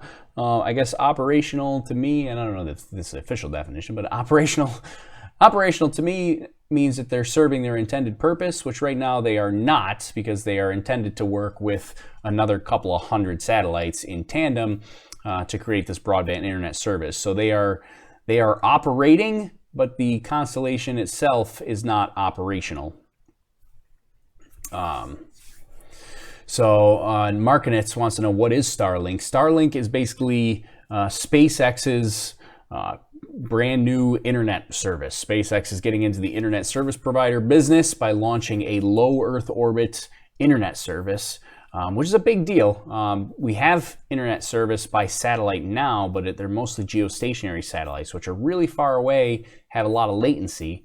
You can't get a ton of bandwidth or speed to those geostationary orbit satellites. And so this is going to be a low Earth orbit, much closer, and so you get a lot lower latency to the satellite and back, which is good for internet speed. So the problem with low Earth orbit, though, when you get into internet satellites, is you need a lot of them, because geostationary just stays in one point in the sky, and you can, here we go with the buffering again, and you can just communicate with that one satellite. But in low Earth orbit, with low Earth orbit satellites, it passes overhead and it's gone, and you have to communicate with the next satellite behind it as they keep passing by. So, oh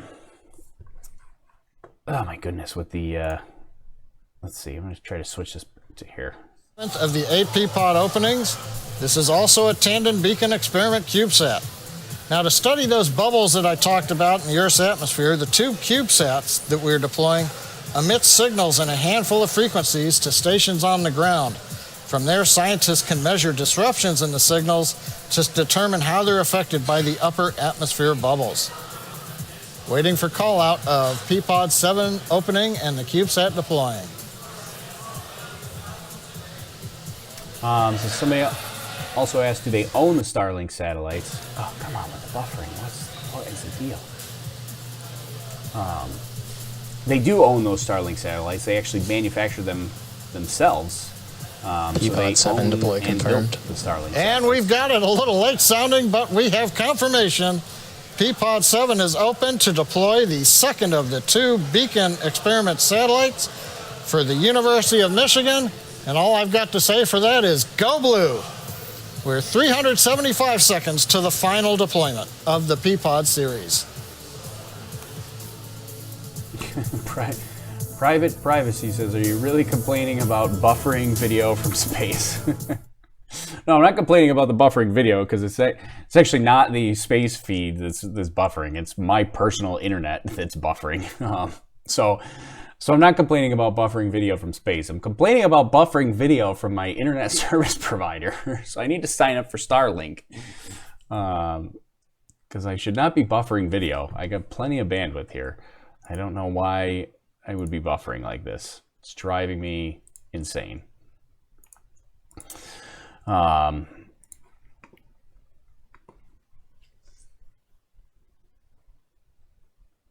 Let's see what else. Technically a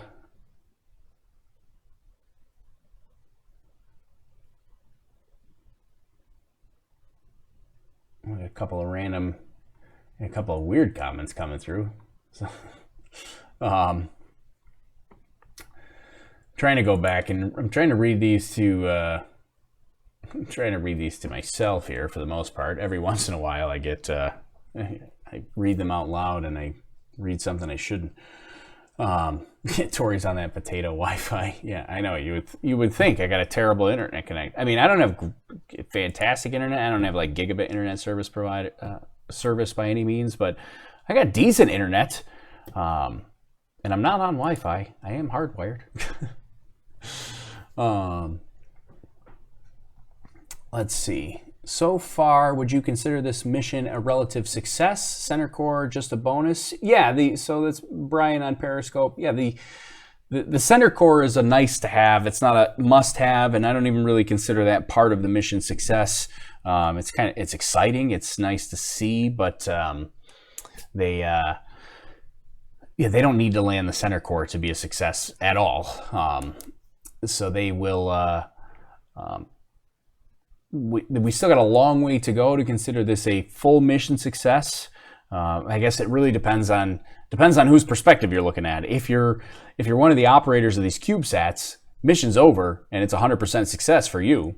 But if you're one of the operators if you're like SES that's operating the SES-2 satellite that has yet to be deployed, you're not at mission success yet. So yeah, from the perspective of each satellite provider, their mission success happens when their satellite gets deployed. But for SpaceX, their mission success is not until 3.5 hours after launch when they say, okay, all satellites have been deployed and we're good to go. Don't forget, we've got 3 more engine burns that have to happen. And that brings complications with every single step. I mean, you got to relight the engine, you got to shut the engine down, and then you got a waiting period. Then you relight the engine and shut it down. And I mean, space is hard, and I'm not personally in the aerospace industry, but just some of the small things that you don't even think about that they have to engineer to work correctly. I mean, when you shut down an engine and have to restart it, I mean, one of the crazy things is like your propellant is no longer necessarily at the back of your tanks, like by the engine bell. I mean, as you're on the ground, when you lift off, you got gravity that can feed all your could potentially feed it all through your combustion chambers, but then you have to pump as you go through the flight. You got to pump helium into the tanks to basically push that fuel out. But then once you have engine cutoff, you have to keep forcing that fuel to the back of your tank or the bottom of your tank so that you can actually continue to use it. It's just kind of crazy things like that to think about. That obviously all these rocket providers have or launch providers have this sort of thing figured out and have for many years, but it's just stuff that you don't necessarily think about. You're in 0G. How do you keep fuel going out the bottom of your tanks when you're in 0G? Crazy. Anyways,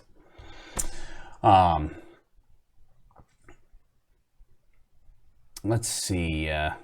Somebody in Periscope says never been answered. You never will. I don't know what your question was. So if you're gonna have to ask the question again if you want me to answer something. I don't know what that means. Oh, he's back. Let's turn it up. 9 minutes, 15 seconds. We're out between Africa and Australia, getting ready for the last deployer. which will release 2 CubeSats that have been working together starting at liftoff. One is the NASA LEO CubeSat, and the second is the StangSat CubeSat from Merritt Island High School. Now, this combined mission will measure and record the temperature and acceleration data from within that deployer, the Peapod, during today's launch. Now, in addition to collecting that telemetry data during the launch, StangSat will stream its data in real time via Wi-Fi to the LEO CubeSat, something that typically we've not seen done before in CubeSats. Oh, and I see an update from SpaceX tweet that Go Tree is on the move. CubeSat deploy. Peapod 8 deploy confirmed. Deploy confirmed, and we saw it, at least I did, coming out of the top of the screen. So StangSat and LEO have successfully separated. And as a reminder, the Merritt Island High School team has been working on this project since 2011, according to their Facebook page. So after waiting a long time for a ride to space, we'll celebrate deployment with Go Mustangs. So we've gotten through the first set of satellite deployments. The Oculus SmallSat and the 8 Peapods have all opened up. We've got a 21-minute break before we relight the second stage engine to change our orbit. So we'll be back with that. We're going to leave you with the animation that shows where we are in the coast phase, returning at T plus 1 hour, 12 minutes, just about 21 minutes from now, for the second burn of our upper stage engine. Okay, so now we've got a little bit of a break here, about a 20-minute break. And so we can do some stuff here. First thing we're going to do, we said we were going to do this a while ago, but we're going to go back and we're going to watch a launch replay because stupid internet buffering. Oh, it was driving me insane. So let's go see what we missed back here at the launch. So this is, I'll put my little replay tag here on so people don't get too crazy confused that come join the stream later. So let's see, we got to do this, throw that on. Okay, so this is a replay. Okay, so to recap, we already launched. We've done the first set of deployments. They're going to do an engine relight here in a few minutes. But while we're waiting for that, we're going to go and we're going to rewatch this launch because our internet buffered like right at launch time. And that was kind of awful. So let's watch it again. Let's see this since we missed it the first time. T-minus 15 seconds. 10, 9, 8, 7, 6, 5, 4, 3, 2, 1, 0. Ignition.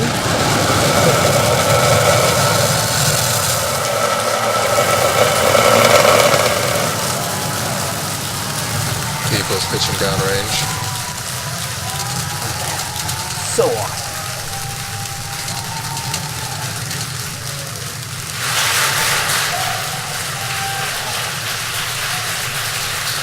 T plus 25 seconds into flight under the thrust of over 5 million pounds. Falcon Heavy is headed to space. We're getting ready to throttle down for passing through the period of maximum dynamic pressure. We've heard call out of throttle bucket for side core. We're through max Q.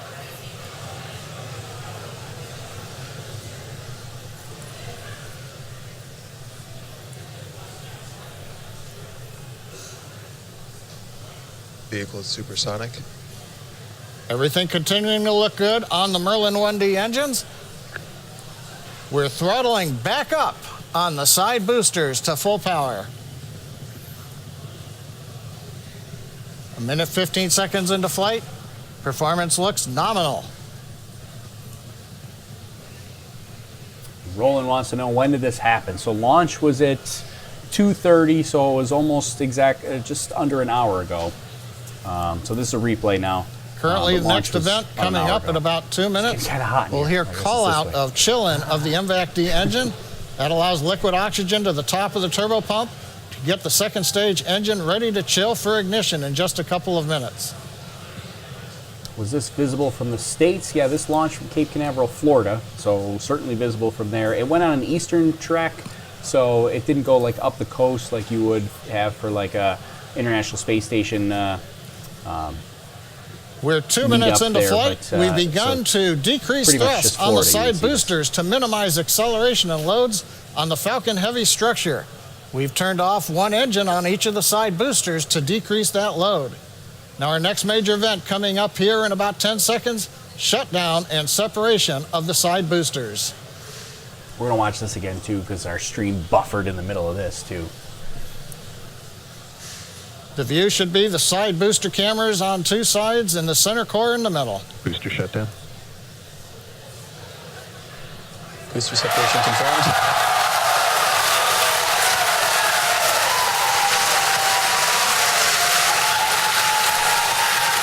Over the cheering in the background, it's going on midnight, but a lot of people here at SpaceX.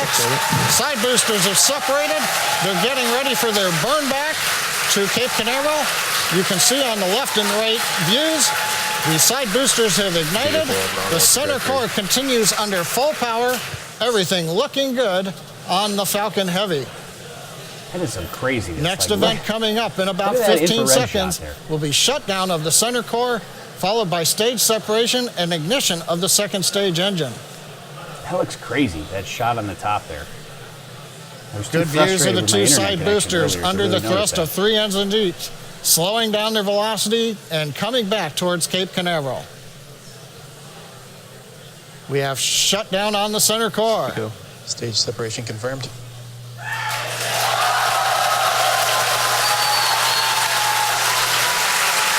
There's the two tabs right there. You see the green flash in the center core. See the two tabs. We have successful separation and ignition.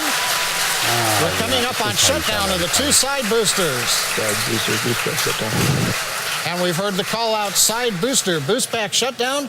The center core, you can see, is not doing a boost back. It's headed downrange to the drone ship. Here comes fairing separation. Cross-ranger nominal. Fairing separation confirmed. We have confirmation of the payload fairing separation. So far, 4 minutes, 17 seconds into flight. Second stage looking good, headed to low Earth orbit, carrying the 24 satellites. The side boosters have done their first boon, coming back to Cape Canaveral. The center core has separated and is beginning its long coast downrange to the drone ship in the Atlantic Ocean. So at 4 minutes, 35 seconds and counting, everything looking good on Falcon Heavy. All right, so I think we're going to fast forward a little bit here now. Oh, maybe we won't. Because we got this kind of... we could fast forward just a touch. Few minutes will be the call out. Let's see. So now it's buffering, but this is okay. I'm fast forwarding this time. But somebody else said they were having issues with YouTube buffering. And we have confirmation that the entry burn has begun. And in about 15 seconds from now, we expect that to end. Right there. Wow. Like, look at that. That had me freaked out for a minute. I forgot about this. Keep an eye on the left side of your screen. Because on this infrared camera, it looked really weird, really bizarre. Almost looked like it exploded. I was like, uh-oh. But it was fine. In about 10 seconds, we should see those side boosters reignite for their entry burn. Side booster entry burn startup. And we have confirmation that the entry burn has begun. And in about 15 seconds from now, we expect that to end. Oh, wow. Right? We had those two events back to back. You had like the extra startup. Hear the crowd cheer behind it. Some sort of like cavitation of some sort. And that entry burn has completed.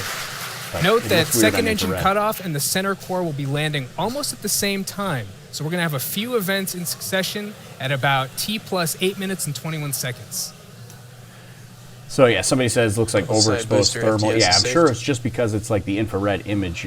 You're seeing things that you wouldn't normally see. Stage 2 FTS regular daylight footage. In about 20 seconds, we're going to look for that side booster landing burn to begin on both boosters. Side boosters transonic. Yeah, even all the SpaceX people were like, oh, is that normal? So I guess I don't feel bad. 10 seconds away if people at SpaceX are all going, oh, hey, then I don't feel bad that I freaked out for a minute. Booster landing burn startup. You've heard the call out for side booster landing burn startup, and there you see it on your screen. See it coming towards our 2 landing pads.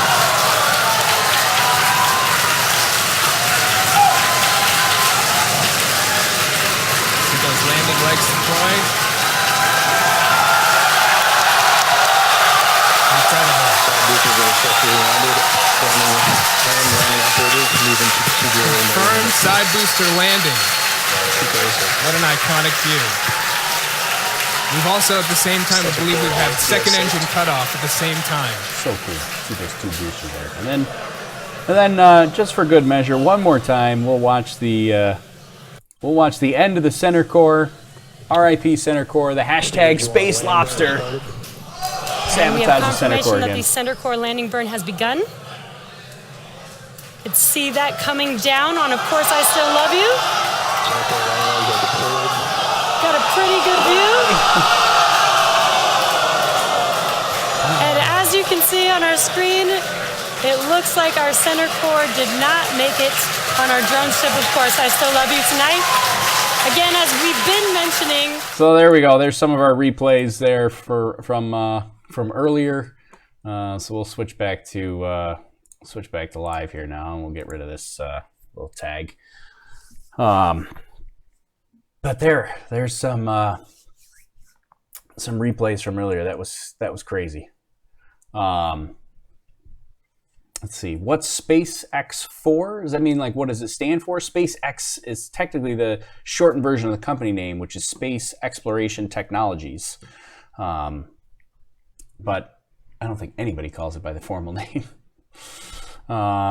Gregorius wants to do a giveaway. We can do a giveaway, but I got to stand up and actually go get my stuff to give away. So I wonder if my microphone will reach my giveaways, because I forgot to grab them. So 1 second. Let me walk out of the shot here, and we'll get my giveaway stuff. We'll do some giveaways here. I don't even know where my giveaway stuff is. I put all my stuff away in preparation for our weather balloon stuff earlier today. So let's see, where is it?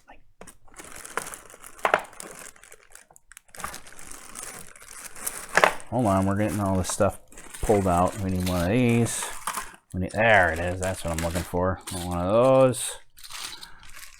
And another one of those. All right. Yeah. Okay. Perfect. I think we're good. We got enough stuff to give away. Give away a couple of things here.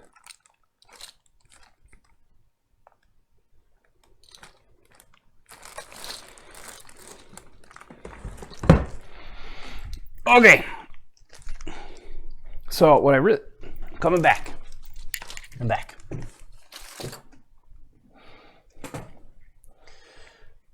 All right. Yeah, we're probably gonna wrap up soon at some point. I don't know. This is where I start the long goodbye. For anybody that's been hanging out on the stream for long enough, this is where we start the long goodbye process, and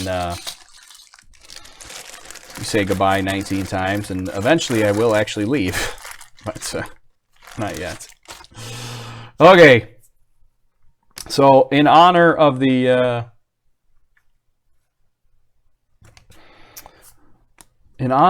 today's Falcon Heavy flights, I want to give away.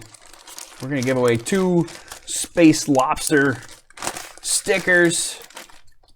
We're going to give away a button. I think we'll call it a day. I would have given away a Parker Solar Probe mission patch, but nobody nearby. So next time we'll give away a Parker Solar Probe mission patch.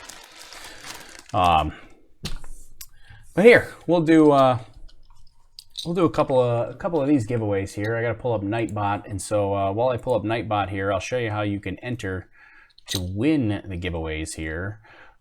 So you have to head over to the YouTube stream if you're not on the YouTube stream, because we're multi-streaming on multiple platforms. But you got to go head over to the YouTube stream, find this video, and then just throw in a comment. You just say hello, let me know where you're watching from, And our friendly neighborhood Nightbot will choose a winner from your comments. Don't start commenting yet. I mean, you can comment, but it's not tracking them yet. So I gotta get signed in here. I gotta log in.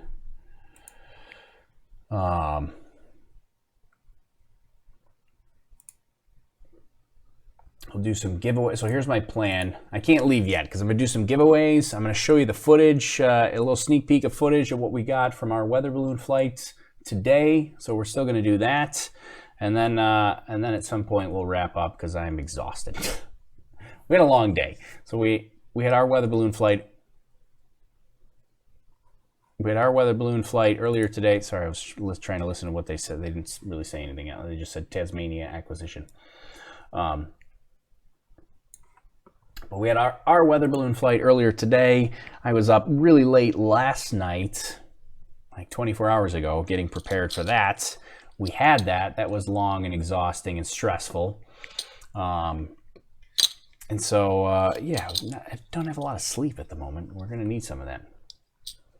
Okay, so Nightbot is up and running, keeping track of your comments, so you can start throwing your comments in here now. In case you missed it, we'll throw this up here one more time. So to enter the giveaways, you got to go to youtube.com/OLHCN. Find this video, the one that's live right now. This is, what day are we? Tuesday, early Tuesday morning, June 25th, 2019. It is 3:36 a.m. Eastern time, in case you're watching the replay. Because if you're watching the replay, you're probably not going to win the giveaway. You only win the giveaway if you're here live. So we're gonna give away a couple of stickers here. Who doesn't like a sticker, right? So the first one is I should switch to the bigger camera so you can see what's happening here. The first one we're gonna do is the Space Lobster sticker. So if you're not on the inner circle for the Space Lobster was born on the very first Falcon Heavy flight. Similar to today, it was born from live streaming difficulties.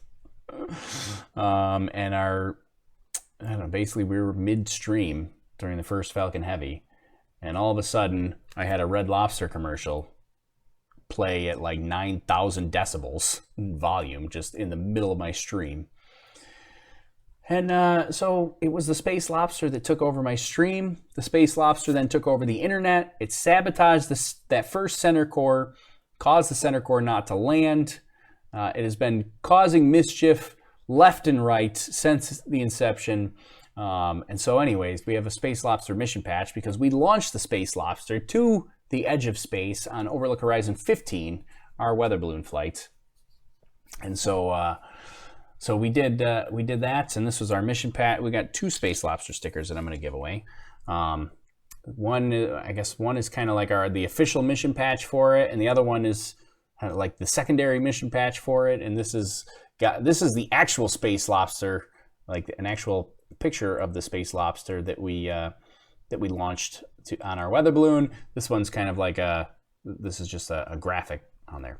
Anyways, and shout out to I think it was Alex Ziggyful on our YouTube stream that created those mission patches for us. So thank you to Alex Ziggyful.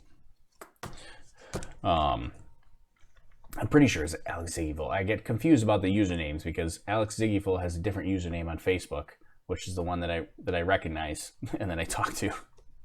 I always get confused. I'm pretty sure it's Alex Ziggyful that's the same person that I'm thinking of. Hard to keep track of everybody's usernames. Okay, so let's do the first giveaway for a Space Lobster mission patch sticker.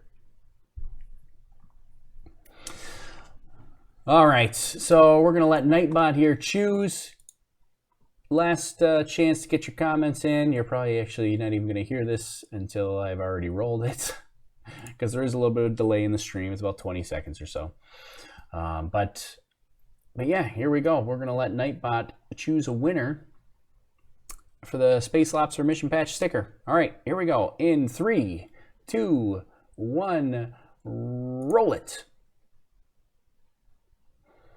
Hey, there we go. Catherine has won the Space Lobster Mission Patch sticker. So you got a Space Lobster sticker coming to you, Catherine. I think Catherine just purchased a Space Lobster magnet in our shop, our overlookhorizon.com shop, because I recall just sending that out in the mail. I'm pretty sure that went to Catherine like 2 days ago or a day ago. So there you go, Catherine.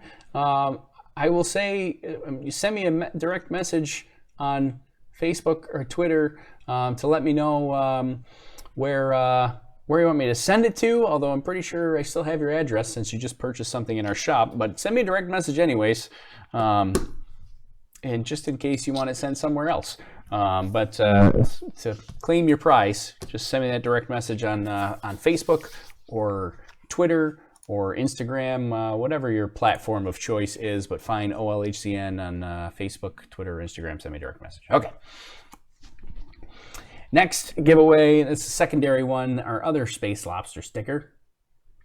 And we'll give this away here. So going up to the next one, I should say there are rules to this. There's only certain places we can give away stuff to. Sorry, there are laws. Apparently it's difficult to give stuff away. But you got to be in the eligibility area to actually win. I know Catherine is in the eligibility area, but yeah. Gaming Freak says he'll rub my feet if I win. You gotta whisper sweet nothings to the Nightbot. The Nightbot is the one that chooses, so you can talk niceties here to the Nightbot. All right, here we go. 3, 2, 1, roll it. Aaron.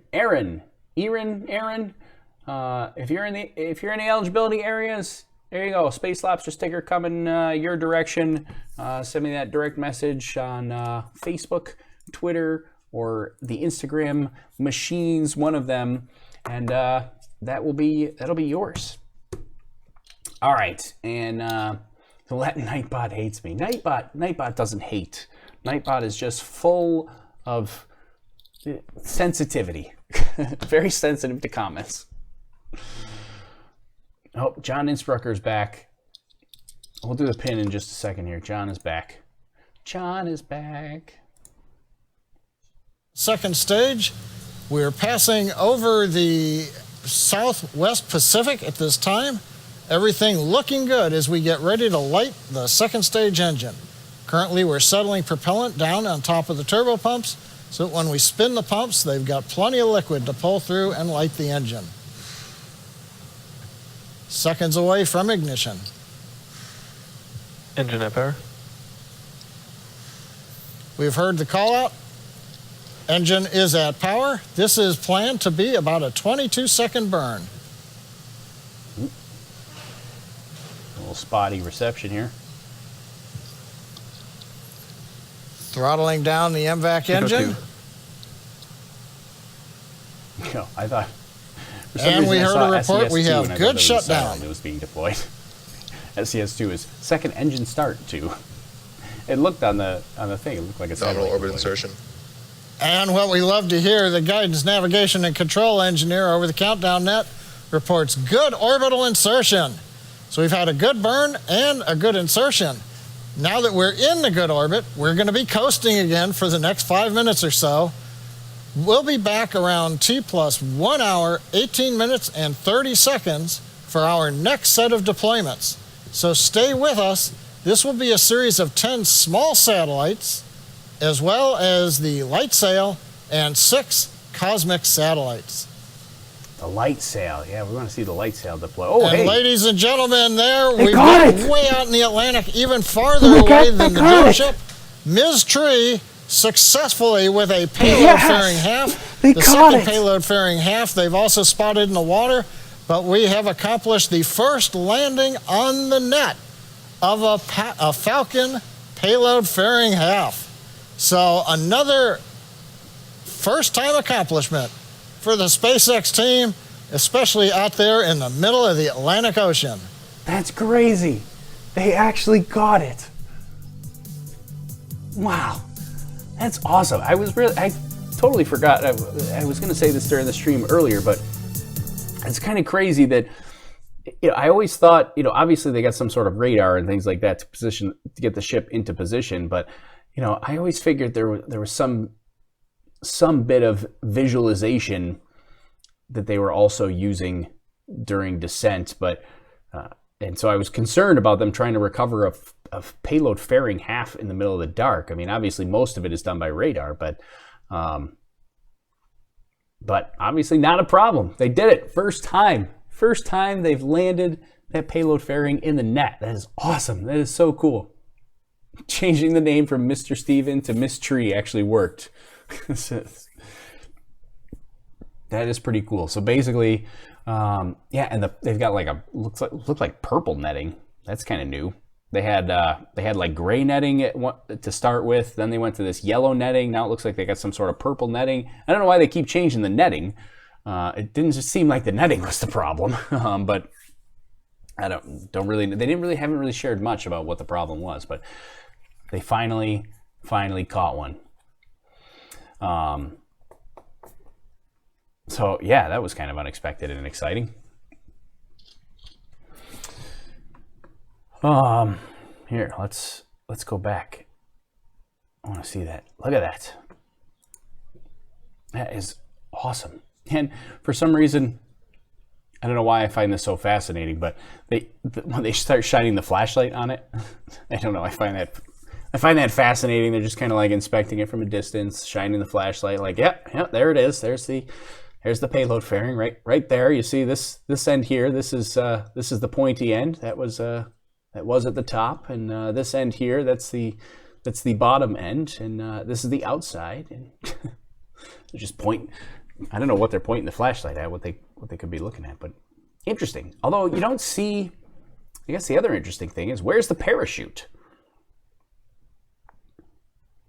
Because I don't see a parachute. Have they already disconnected that? Is that laying somewhere and I don't see it? Does it detach and go into the water, or is it like I don't see a? Is that the parachute off to the left there? There's like a white wire. We gotta go back. Like where is the parachute? Maybe that's what they're trying to spot with their flashlight. It almost didn't hit the net. Yeah, it is a bit off center here, off to the side, but I suppose that's why they have the really big net.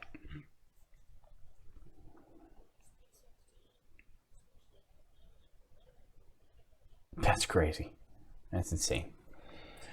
They're probably in shock that they caught it. Yeah, right? I'm kind of in shock that they caught it. Like, I kept wondering, like, is this actually gonna work? After they had so many misses and they kept missing it. I was like, are they gonna actually be able to do this?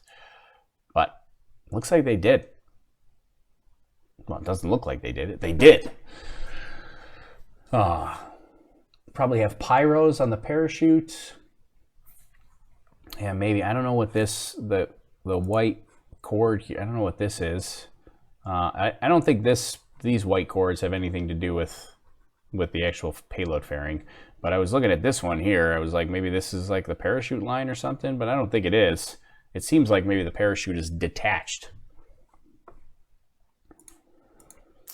So yeah, it's how the heck do you catch that? Yeah, essentially, it goes under parachute. We should take a look at this because we haven't looked at this in so long because Mr. Steven's been out of commission. Mr. Steven's been out of commission for so long, but let's go back and look at where we started from, where we came from. Here's the original Mr. Steven. I'm going to have a hard time switching between Mr. Steven and Go Miss Tree. But there's the original Mr. Steven and the original arms that were on the back of Mr. Steven. You can see the new arms here are much different, different kind of support structure, and it's much larger, much bigger net. This is a lot smaller net there, and it's probably a good thing because the fairing up here, I guess it's up here, landed is pretty much on the kind of the outskirts of that net. This net over here would have been too small. or it was too small, it would have missed that for sure.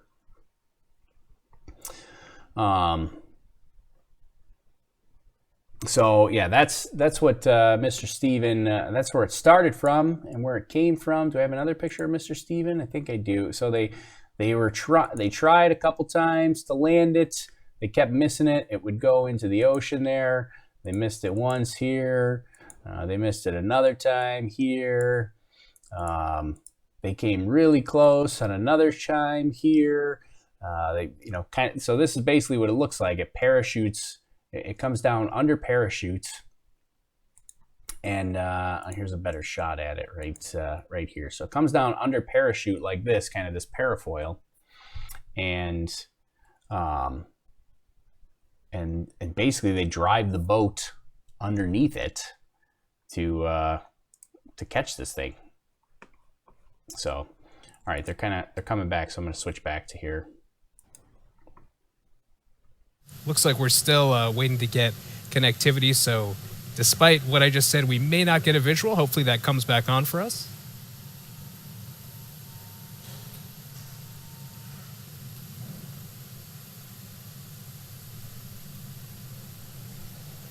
Spooky wants to know, did the launch fail? Nope, launch was... Now again, we anticipate hearing very a call-out successful confirmation of deployment for MPSat in about a minute from now. Hopefully we'll get a visual as well. Somebody told me to look at LOX in 0G. I've actually seen the liquid oxygen stuff in 0G. I just find it fascinating. But I've seen like the videos and how they handle how it can kind of slosh around in the tanks and stuff like that. And it's really still weird waiting looking. on that If you haven't seen connection over it, Guam. We're about 30 check out a seconds YouTube away video from deployment of the liquid oxygen MPSat. in 0G. It looks really creepy and kind of looks like gelish and kind of just warps Prox around. 1 deploy confirmed. It's weird. And we did just hear confirmed over the nets that Prox 1 deploy was confirmed. You can see it in the reflection, I think, of the other side. Very exciting, another successful maybe. deployment. And in about 10 seconds from now, hopefully we'll hear the same thing and see it as well for NPSat.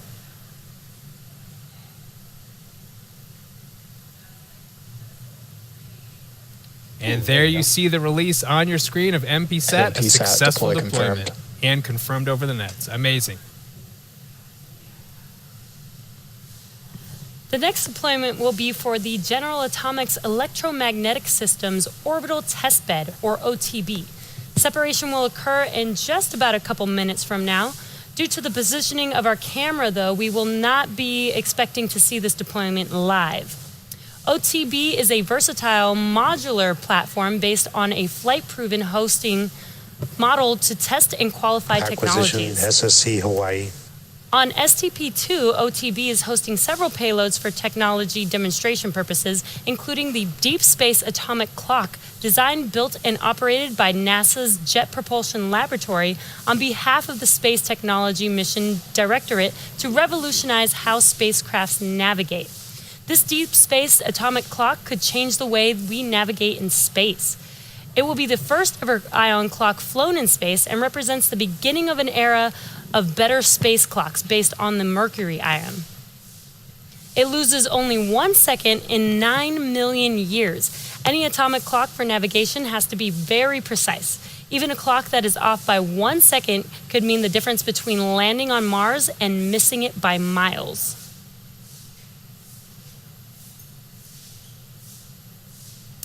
In ground tests, the Deep Space Atomic Clock stays stable and keeps correct time for weeks, even months. It's up to 50 times more stable than the atomic clocks on GPS satellites. If the mission can prove the stability in space, it will be one of the most precise clocks in the universe. The toaster oven-sized instrument will be tested in Earth orbit for 1 year, with the goal of being ready for future missions to other worlds. And we should be seeing this coming up or hearing the call out actually in just about 10 seconds from now. Again, we will not be able to see this live since it is not in our camera view. OTB payload deploy confirmed. And we just got that confirmation for the OTB deployment. Our next deployment is coming up Seems in like about every 3 satellite minutes. is And this is for is out the of Green view to Propellant start with. Infusion Mission, or GPIM, which is a NASA mission that develops a green alternative to conventional chemical spacecraft propulsion systems. Once NASA demonstrates the fuel and compatible system in space, green propellant could replace hydrazine as the status quo spaceflight propellant. Not only will green propellant be safer, it will also be faster and much less costly. Again, due to the positioning of our camera, we are not expecting to see this deployment live either. But we can listen in for confirmation at about T plus 1 hour and 27 minutes. Hopefully we'll get that confirmation over the nets.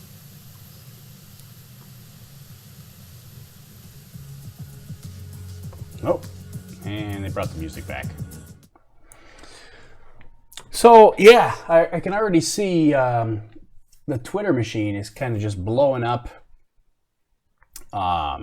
with news of Go Miss Tree catching that payload fairing half. That is awesome. That is so awesome. I can't believe. So I want to see if I. Well, they're going to come back in just a second, so I probably shouldn't switch away.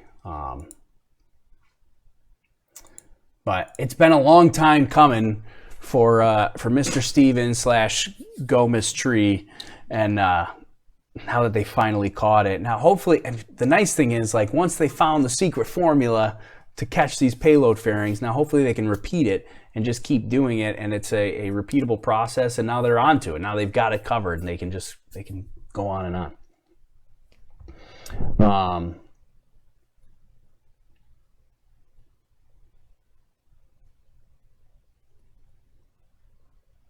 Let's see. Oh, somebody talking about the light sail project. So I believe what the light sail project is doing, I don't think I can show the video of it because it's probably copyrighted, but the light sail project, basically they're gonna be attempting to raise their Earth orbit using this light sail.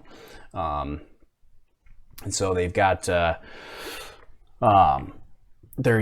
light sail essentially using just solar energy from the sun to propel itself. So kind of a cool little technology, and basically, like, Bill Nye and the Planetary Society has said, like, that's the technology that's going to enable us to go to other solar systems and see other stars and things like that, because you don't have to carry crazy amounts of fuel. You know, if you can, I mean, obviously initially they're not harnessing a ton of energy from the sun to move at any sort of crazy speed, but at some point, oh, there you can see a deployment going on. They're not saying anything, but that was the GPIM right there. You can see it at the top of the screen. They said you weren't going to be able to see that. And we actually saw a little bit of of deployment of GPIM satellite. We're now one step closer to changing the way we travel to and around space. Well, T plus 1 hour, 27 minutes, 40 seconds, and the hits just keep on coming. Next up, in about 4 minutes, is the deployment of 6 Cosmic 2 satellites. Now, Cosmic 2 is a partnership between the U.S. National Oceanic and Atmospheric Administration, the United States Air Force, Caltech's Jet Propulsion Lab in support of NASA, Taiwan's National Space Organization, the United Kingdom's Surrey Satellite Technology Limited, the Brazil Institute of Space Research, and the Australia Bureau of Meteorology. Wow, that's a mouthful, especially an hour and a half into the webcast. Well, this 6-satellite constellation will provide next-generation global navigational satellite system radio occultation data. Now, radio occultation data is collected by measuring the changes in a radio signal as it's refracted in the atmosphere. That means we sample radio signals that have traveled through the atmosphere to measure temperatures and moisture in the Earth's atmosphere layers. This will be used to better predict weather events like hurricanes and model long-term climate trends around the world. Now, if you've seen our simulation of the deployment on the SpaceX webpage, SpaceX.com, look for STP-2, got a nice video of all the satellite separations. You'll notice that the second stage rotates along the roll axis to orient each of the 6 cosmic satellites for release. So the sequence we go through for each satellite, the second stage slews using cold nitrogen gas thrusters, to get to the correct pointing vector, and then we command from the flight computer the signal that will release the satellite.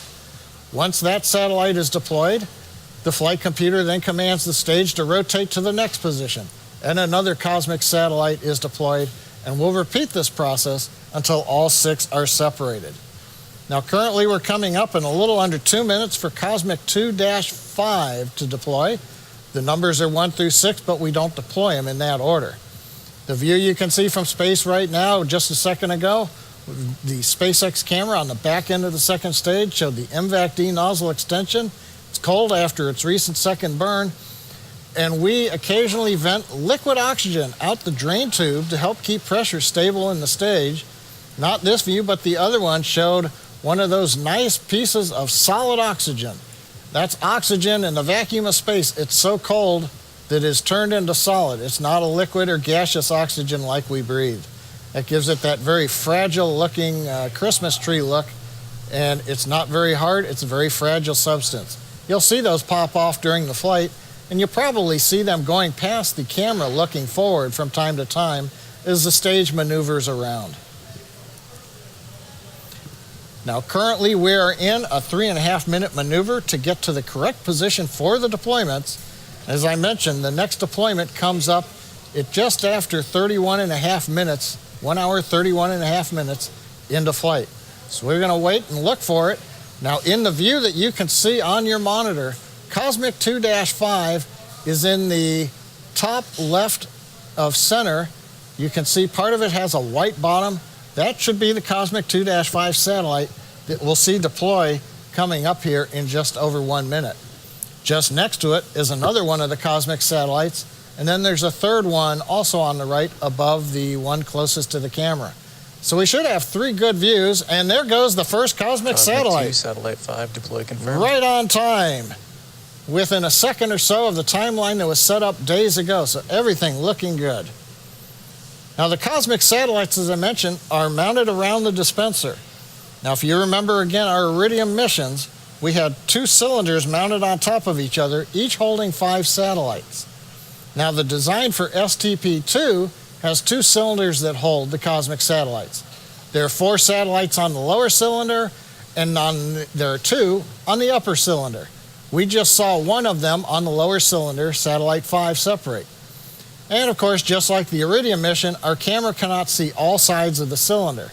So we had a great view just now of the first cosmic deployment, but the next 2 coming up are out of view. Maybe, however, during the next 15 minutes, as we're maneuvering that second stage, we might get a glimpse of the larger satellites as the sun bounces off of them as we head towards evening over the Pacific Ocean. So currently, next separation coming up in just over 2 minutes. That'll be Cosmic 2-6. That one will not be visible from the camera. We'll be back to talk about that in a couple of minutes. So one of the things that I wanted to show that I pulled up while he was chatting there for a minute, because I found it kind of fascinating. Oh, we don't need that. You don't need to see my audio there. What I want to show you is this. Where is it? Yeah, right here. So this is from the SCP mission animation that SpaceX put out. That's one of the things that I find kind of interesting, because you don't really get a sense of it from the onboard cameras, is how that second stage is still actively performing work and operations for deploying these. It's not, I mean, it looks in the camera angle like it's just kind of sitting there and then just deploying stuff, but it's actually moving around, and you don't really get to see that. And so I like upper stage is pivoting around the roll axis there and deploying these satellites out. And so I thought that was pretty cool to see. And then we'll get another burn. And then at what point, I wanted to watch the light sail deployment, but I don't know what, did light sail already deploy? Let's see, let me go back to CubeSats. Yeah, so here you go. Here's another one where they're deploying these CubeSats, and you can see it rolling to deploy them, which is kind of cool. Something you don't really think about, and you don't really get a good visual on, I don't think so.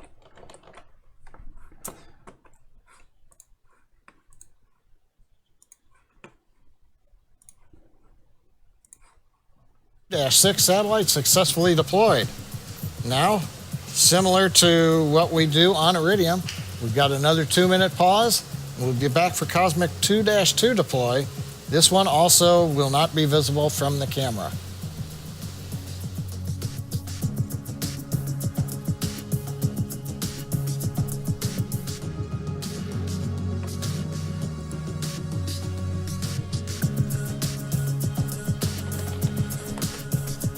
Oh, we got that music playing again. I gotta keep going. It's like up and down with the music. Oh, it's killing me. All right, so I guess the other thing, 2 more giveaways and you can go to bed. Oh yeah, we didn't do the final giveaway. Let's do the final giveaway. We'll do the final giveaway here for the Overlook Horizon button here, and we'll do that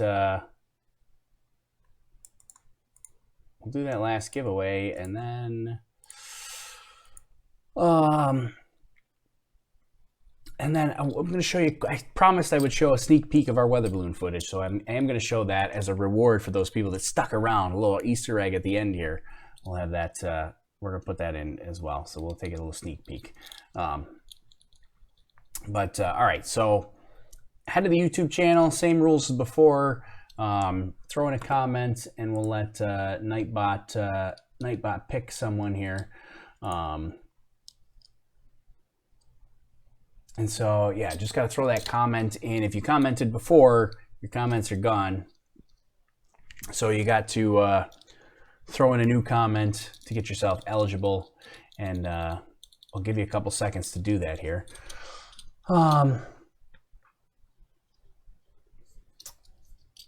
Let's see. Trippin' Fool says I probably wouldn't know 80% of it if it wasn't for Tori and everyone in the chat. Yeah, well, everybody in the chat definitely helps contribute, so, and I appreciate everybody for that for sure. So everybody's getting their comments in. All right. Get those comments. We'll let Nightbot pick a winner here in just a second. While you guys are getting your comments in, I'll get my weather balloon footage up so we can take a look at that. And then we'll call it a day. And we'll give you a little recap of what happened on the weather balloon flight today here. As our little Easter egg here from this.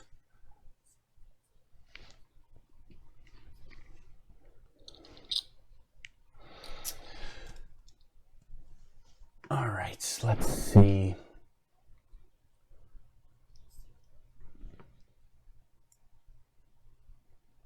Yeah, all right, so I think we got some comments in. Okay, sorry, I'm trying to read what's going on.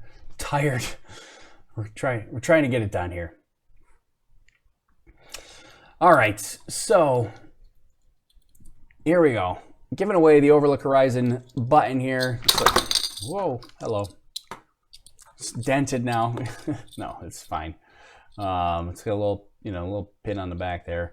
But here's your button with our little mission patch there on it. So we've got official Overlook Horizon mission patches coming in a couple of weeks. They're not here yet, but we'll have those soon. But anyways, here's an Overlook Horizon button here, and it is going to go to 3, 2, 1, roll it.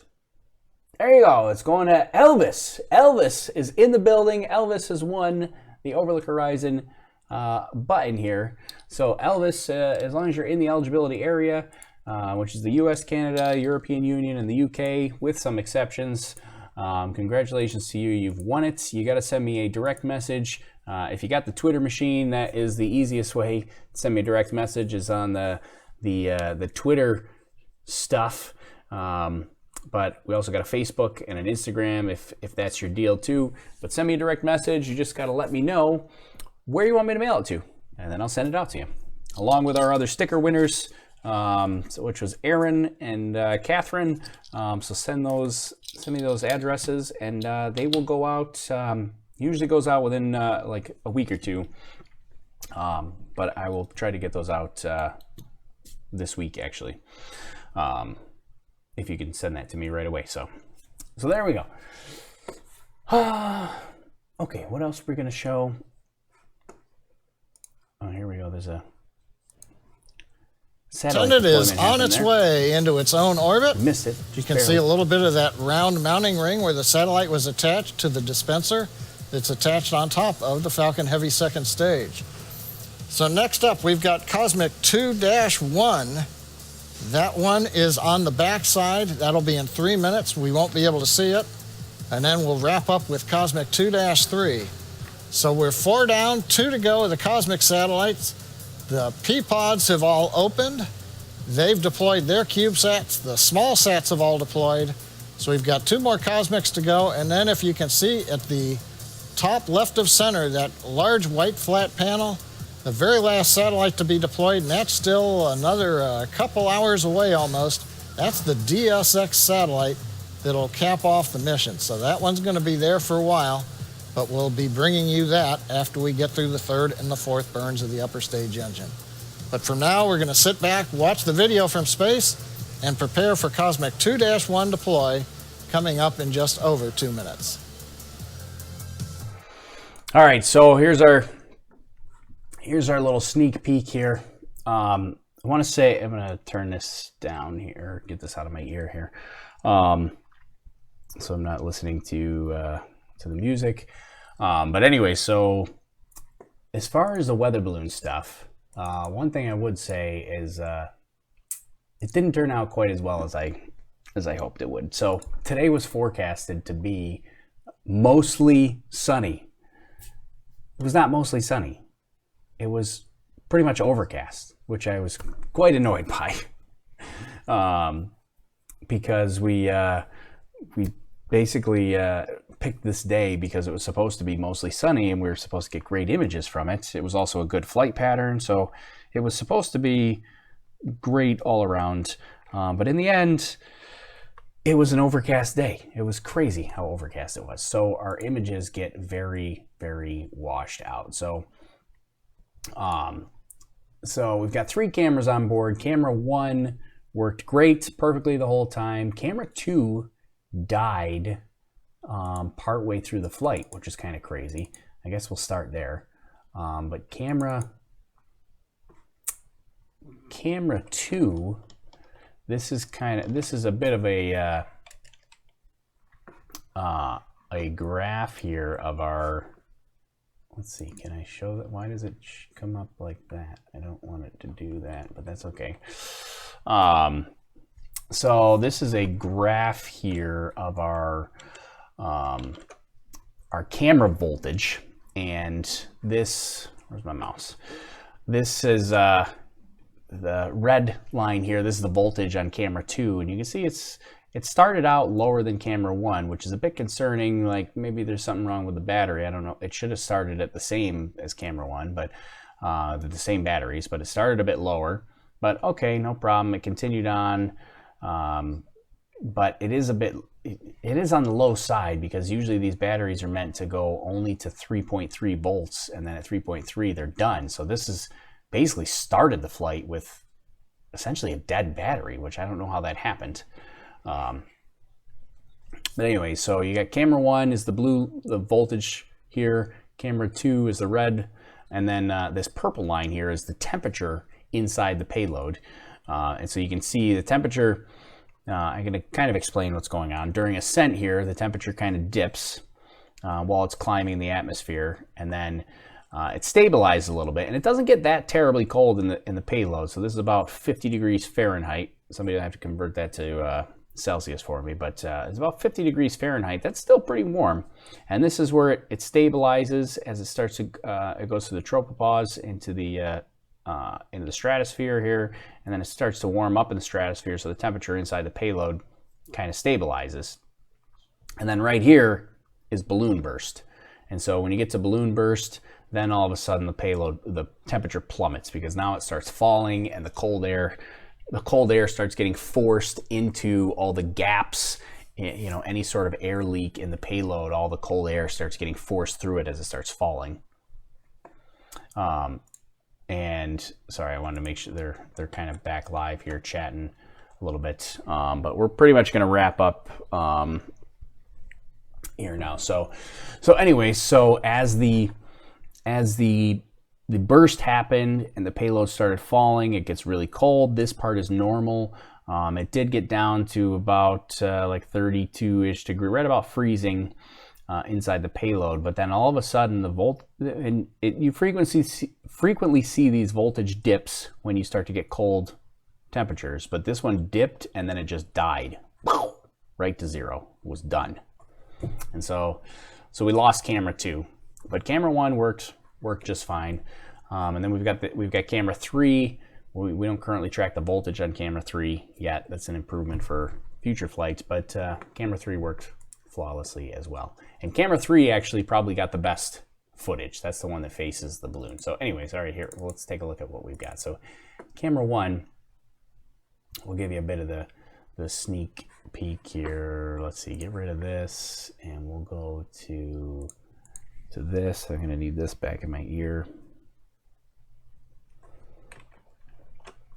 And all right, we're gonna mute that, and we'll go over here, and let's see if we can go like this.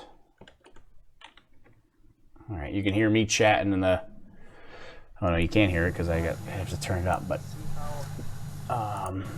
this was during our stressful launch here. Oh, there it is. So Here it goes. this was the launch event. I think we're good. All right.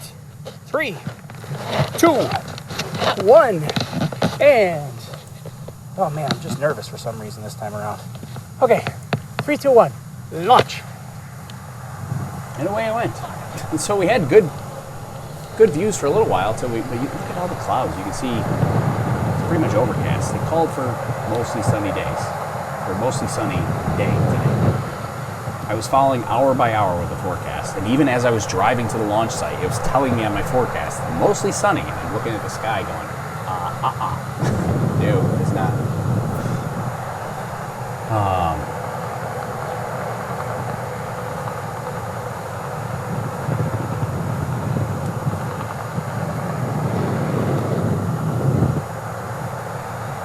Let's see, could it have been problems with the soldering? No, I don't think. The camera voltage issue, I don't think was electrically related. Lower the video volume. Sure. Here, we'll turn it way down like this. Sorry, didn't know how loud that was. Okay, sorry about that. Yeah, so the camera problems I don't think was related to anything like solder-wise or electrical connections. Those are all pretty solid. There's nothing there that could really go wrong. But the stuff like our anomaly alarm has a little JST connector, which is really small and brittle, and that can, if it wiggles around, it can lose connection, and I hate that connector. We need to change that, but that's what happened with the anomaly alarm today. Why that was not functioning, but anyway, so we got some decent pictures from launch. Then you get up into the cloud layer. This is kind of the last couple minutes before we get into the clouds. You do get some cool lower level clouds here. There's not a bad look, and if you actually listen carefully, you can kind of hear it like basically getting rained on. It kind of went away there, but I was going to see. Oh, here we go. So now you can actually see upper atmosphere. Here, we'll go to the next video. You can actually see, if you look carefully, you can actually see upper. Now, it was not raining on the ground. I'm going to turn up the volume a little bit again. You can actually see upper atmosphere rain and hail happening that's not reaching the ground.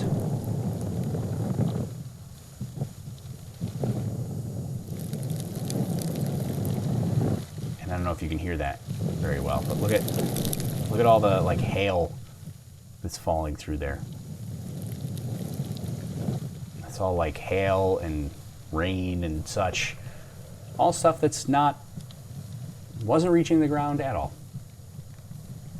But it's crazy to think about how this sort of thing happens and you don't even realize it. So yeah, then we get into the clouds, and then you see like absolutely nothing. And that goes on for a couple minutes. You get another like 5 minutes in the clouds. You do get little glimpses of something where you're like, I think that's like something. And then you get out of the clouds, and the sky is great. But the problem with when you have these really cloudy days is, I guess somebody said rain in the upper atmosphere. It's not really upper atmosphere. It's technically still like lower atmosphere, but I was calling it upper atmosphere because it's like above you. It's raining above you, but not reaching the ground.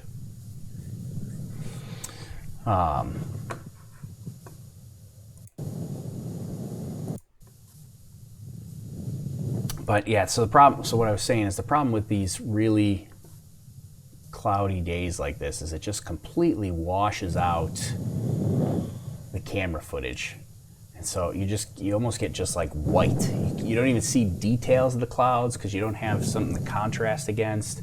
And so I hate launching on these overcast days. But we did. It wasn't supposed to be overcast. And so our peak altitude that we got was somewhere around here. And it was also bobbing up and down, which really, this will drive the flat earthers crazy because it's with our wide angle lens, like you get huge accentuated curvature with that wide angle lens as the horizon gets to the top of the frame here. I'll try to pause it here at one point. You get right there, like you get this huge accentuated curvature, which will absolutely drive any flat earther bonkers because it is a wide angle lens. So if the horizon is at the top of the frame like this, you get huge exaggeration of the curvature of the Earth. And so yeah, it was kind of bobbing around quite a bit, which is unusual for this altitude. Usually it kind of stabilizes a little bit, but it was still bobbing around quite a bit. So, and then the other thing I want to show you, and I'll have a proper video where we'll kind of put this together. We're going to show the balloon burst too, but I wanted to show you how close I was to the actual landing. I don't really have a downward facing camera.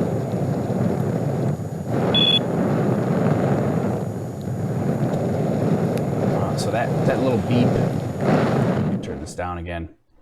The little beep that you heard, that was that's where the landing alarm is supposed to turn on, but that's also the anomaly alarm. So we had to disconnect it. So we got the little beep, and then there's no landing alarm after that, which I really missed while I was trying to find it in the field.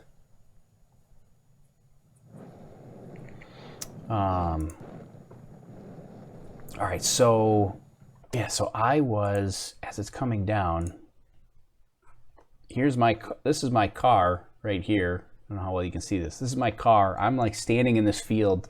I was actually running at this point, trying to get underneath it to catch it, but this grass was like up to my chest, and trying to run through that grass was exhausting. I ran about 20 feet, and I was like, I can't do this. I'm too tired. But I did get nice footage of the actual landing itself. Let's see, back up. Okay, here he goes. And so that was it. That was our landing. Then I kind of sat there and waited for a little while. And so the best footage that we got from our flight was on camera 3, and that's the upward facing camera. So it faces the balloon the entire time, like this. During ascent, we gotta fix this mount here because I always have to crop this out in post-production, but we get like the edges of the payload box in the frame here. So we gotta fix our mount so those don't show up there. But anyway, so this got the best footage, and it got some pretty awesome footage of the actual balloon burst itself. So the balloon burst was like somewhere around here-ish. Let's see. Oh yeah, there it is. So watch this. This is cool.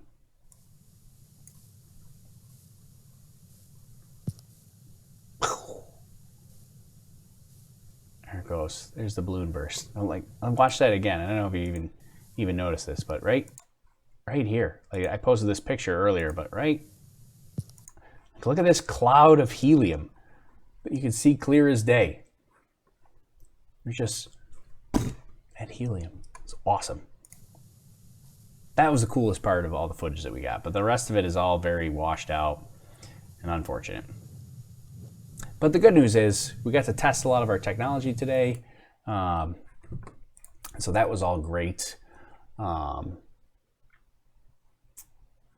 Let's see. What else did I want to show? Oh, I know what else I can show you. So here's the actual landing. The balloon actually got wrapped around the line here, lower on the line, which has never happened before, but I don't know why it's never happened before. It should have happened before, but this was the landing from the upward facing camera. Not a lot of the balloon came back, which is actually better for us because the parachute doesn't get interfered with as much.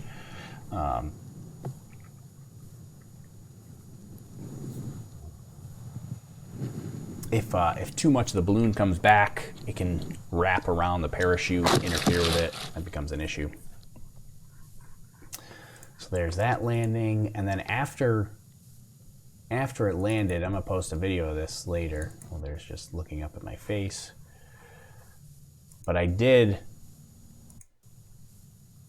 pick it up and test the cut down system just by holding it and sending the cut down command to make sure that it actually works. And it did work. So if it had gotten stuck in a tree, the cut down would have worked. It worked anyways. So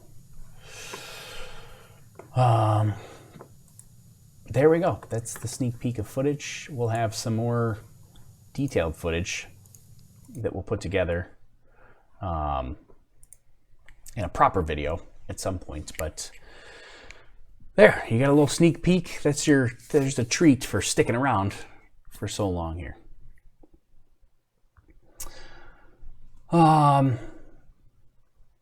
Let's see.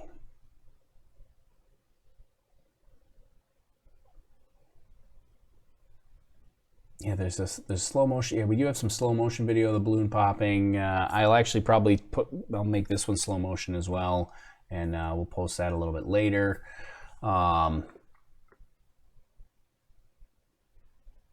Let's see. What will hydrogen do to the atmosphere? Is it safer than helium? Yeah, hydrogen is actually like one of the most abundant resources that's around. So, I mean, having hydrogen in the atmosphere is not really that much of an issue. I mean, having helium in the atmosphere isn't that much of an issue either. It's just the fact that helium is not a renewable resource, and so we, every time you extract it and then you release it, it's gone.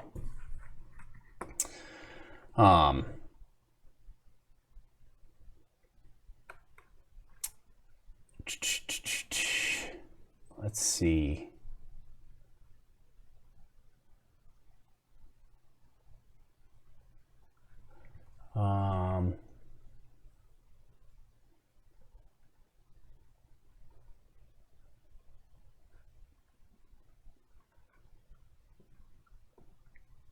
I'm just reading a couple of random comments that we got. Holy smokes, look at the time. Yeah, I know. I think I'm going to wrap up here. So SpaceX has more to do.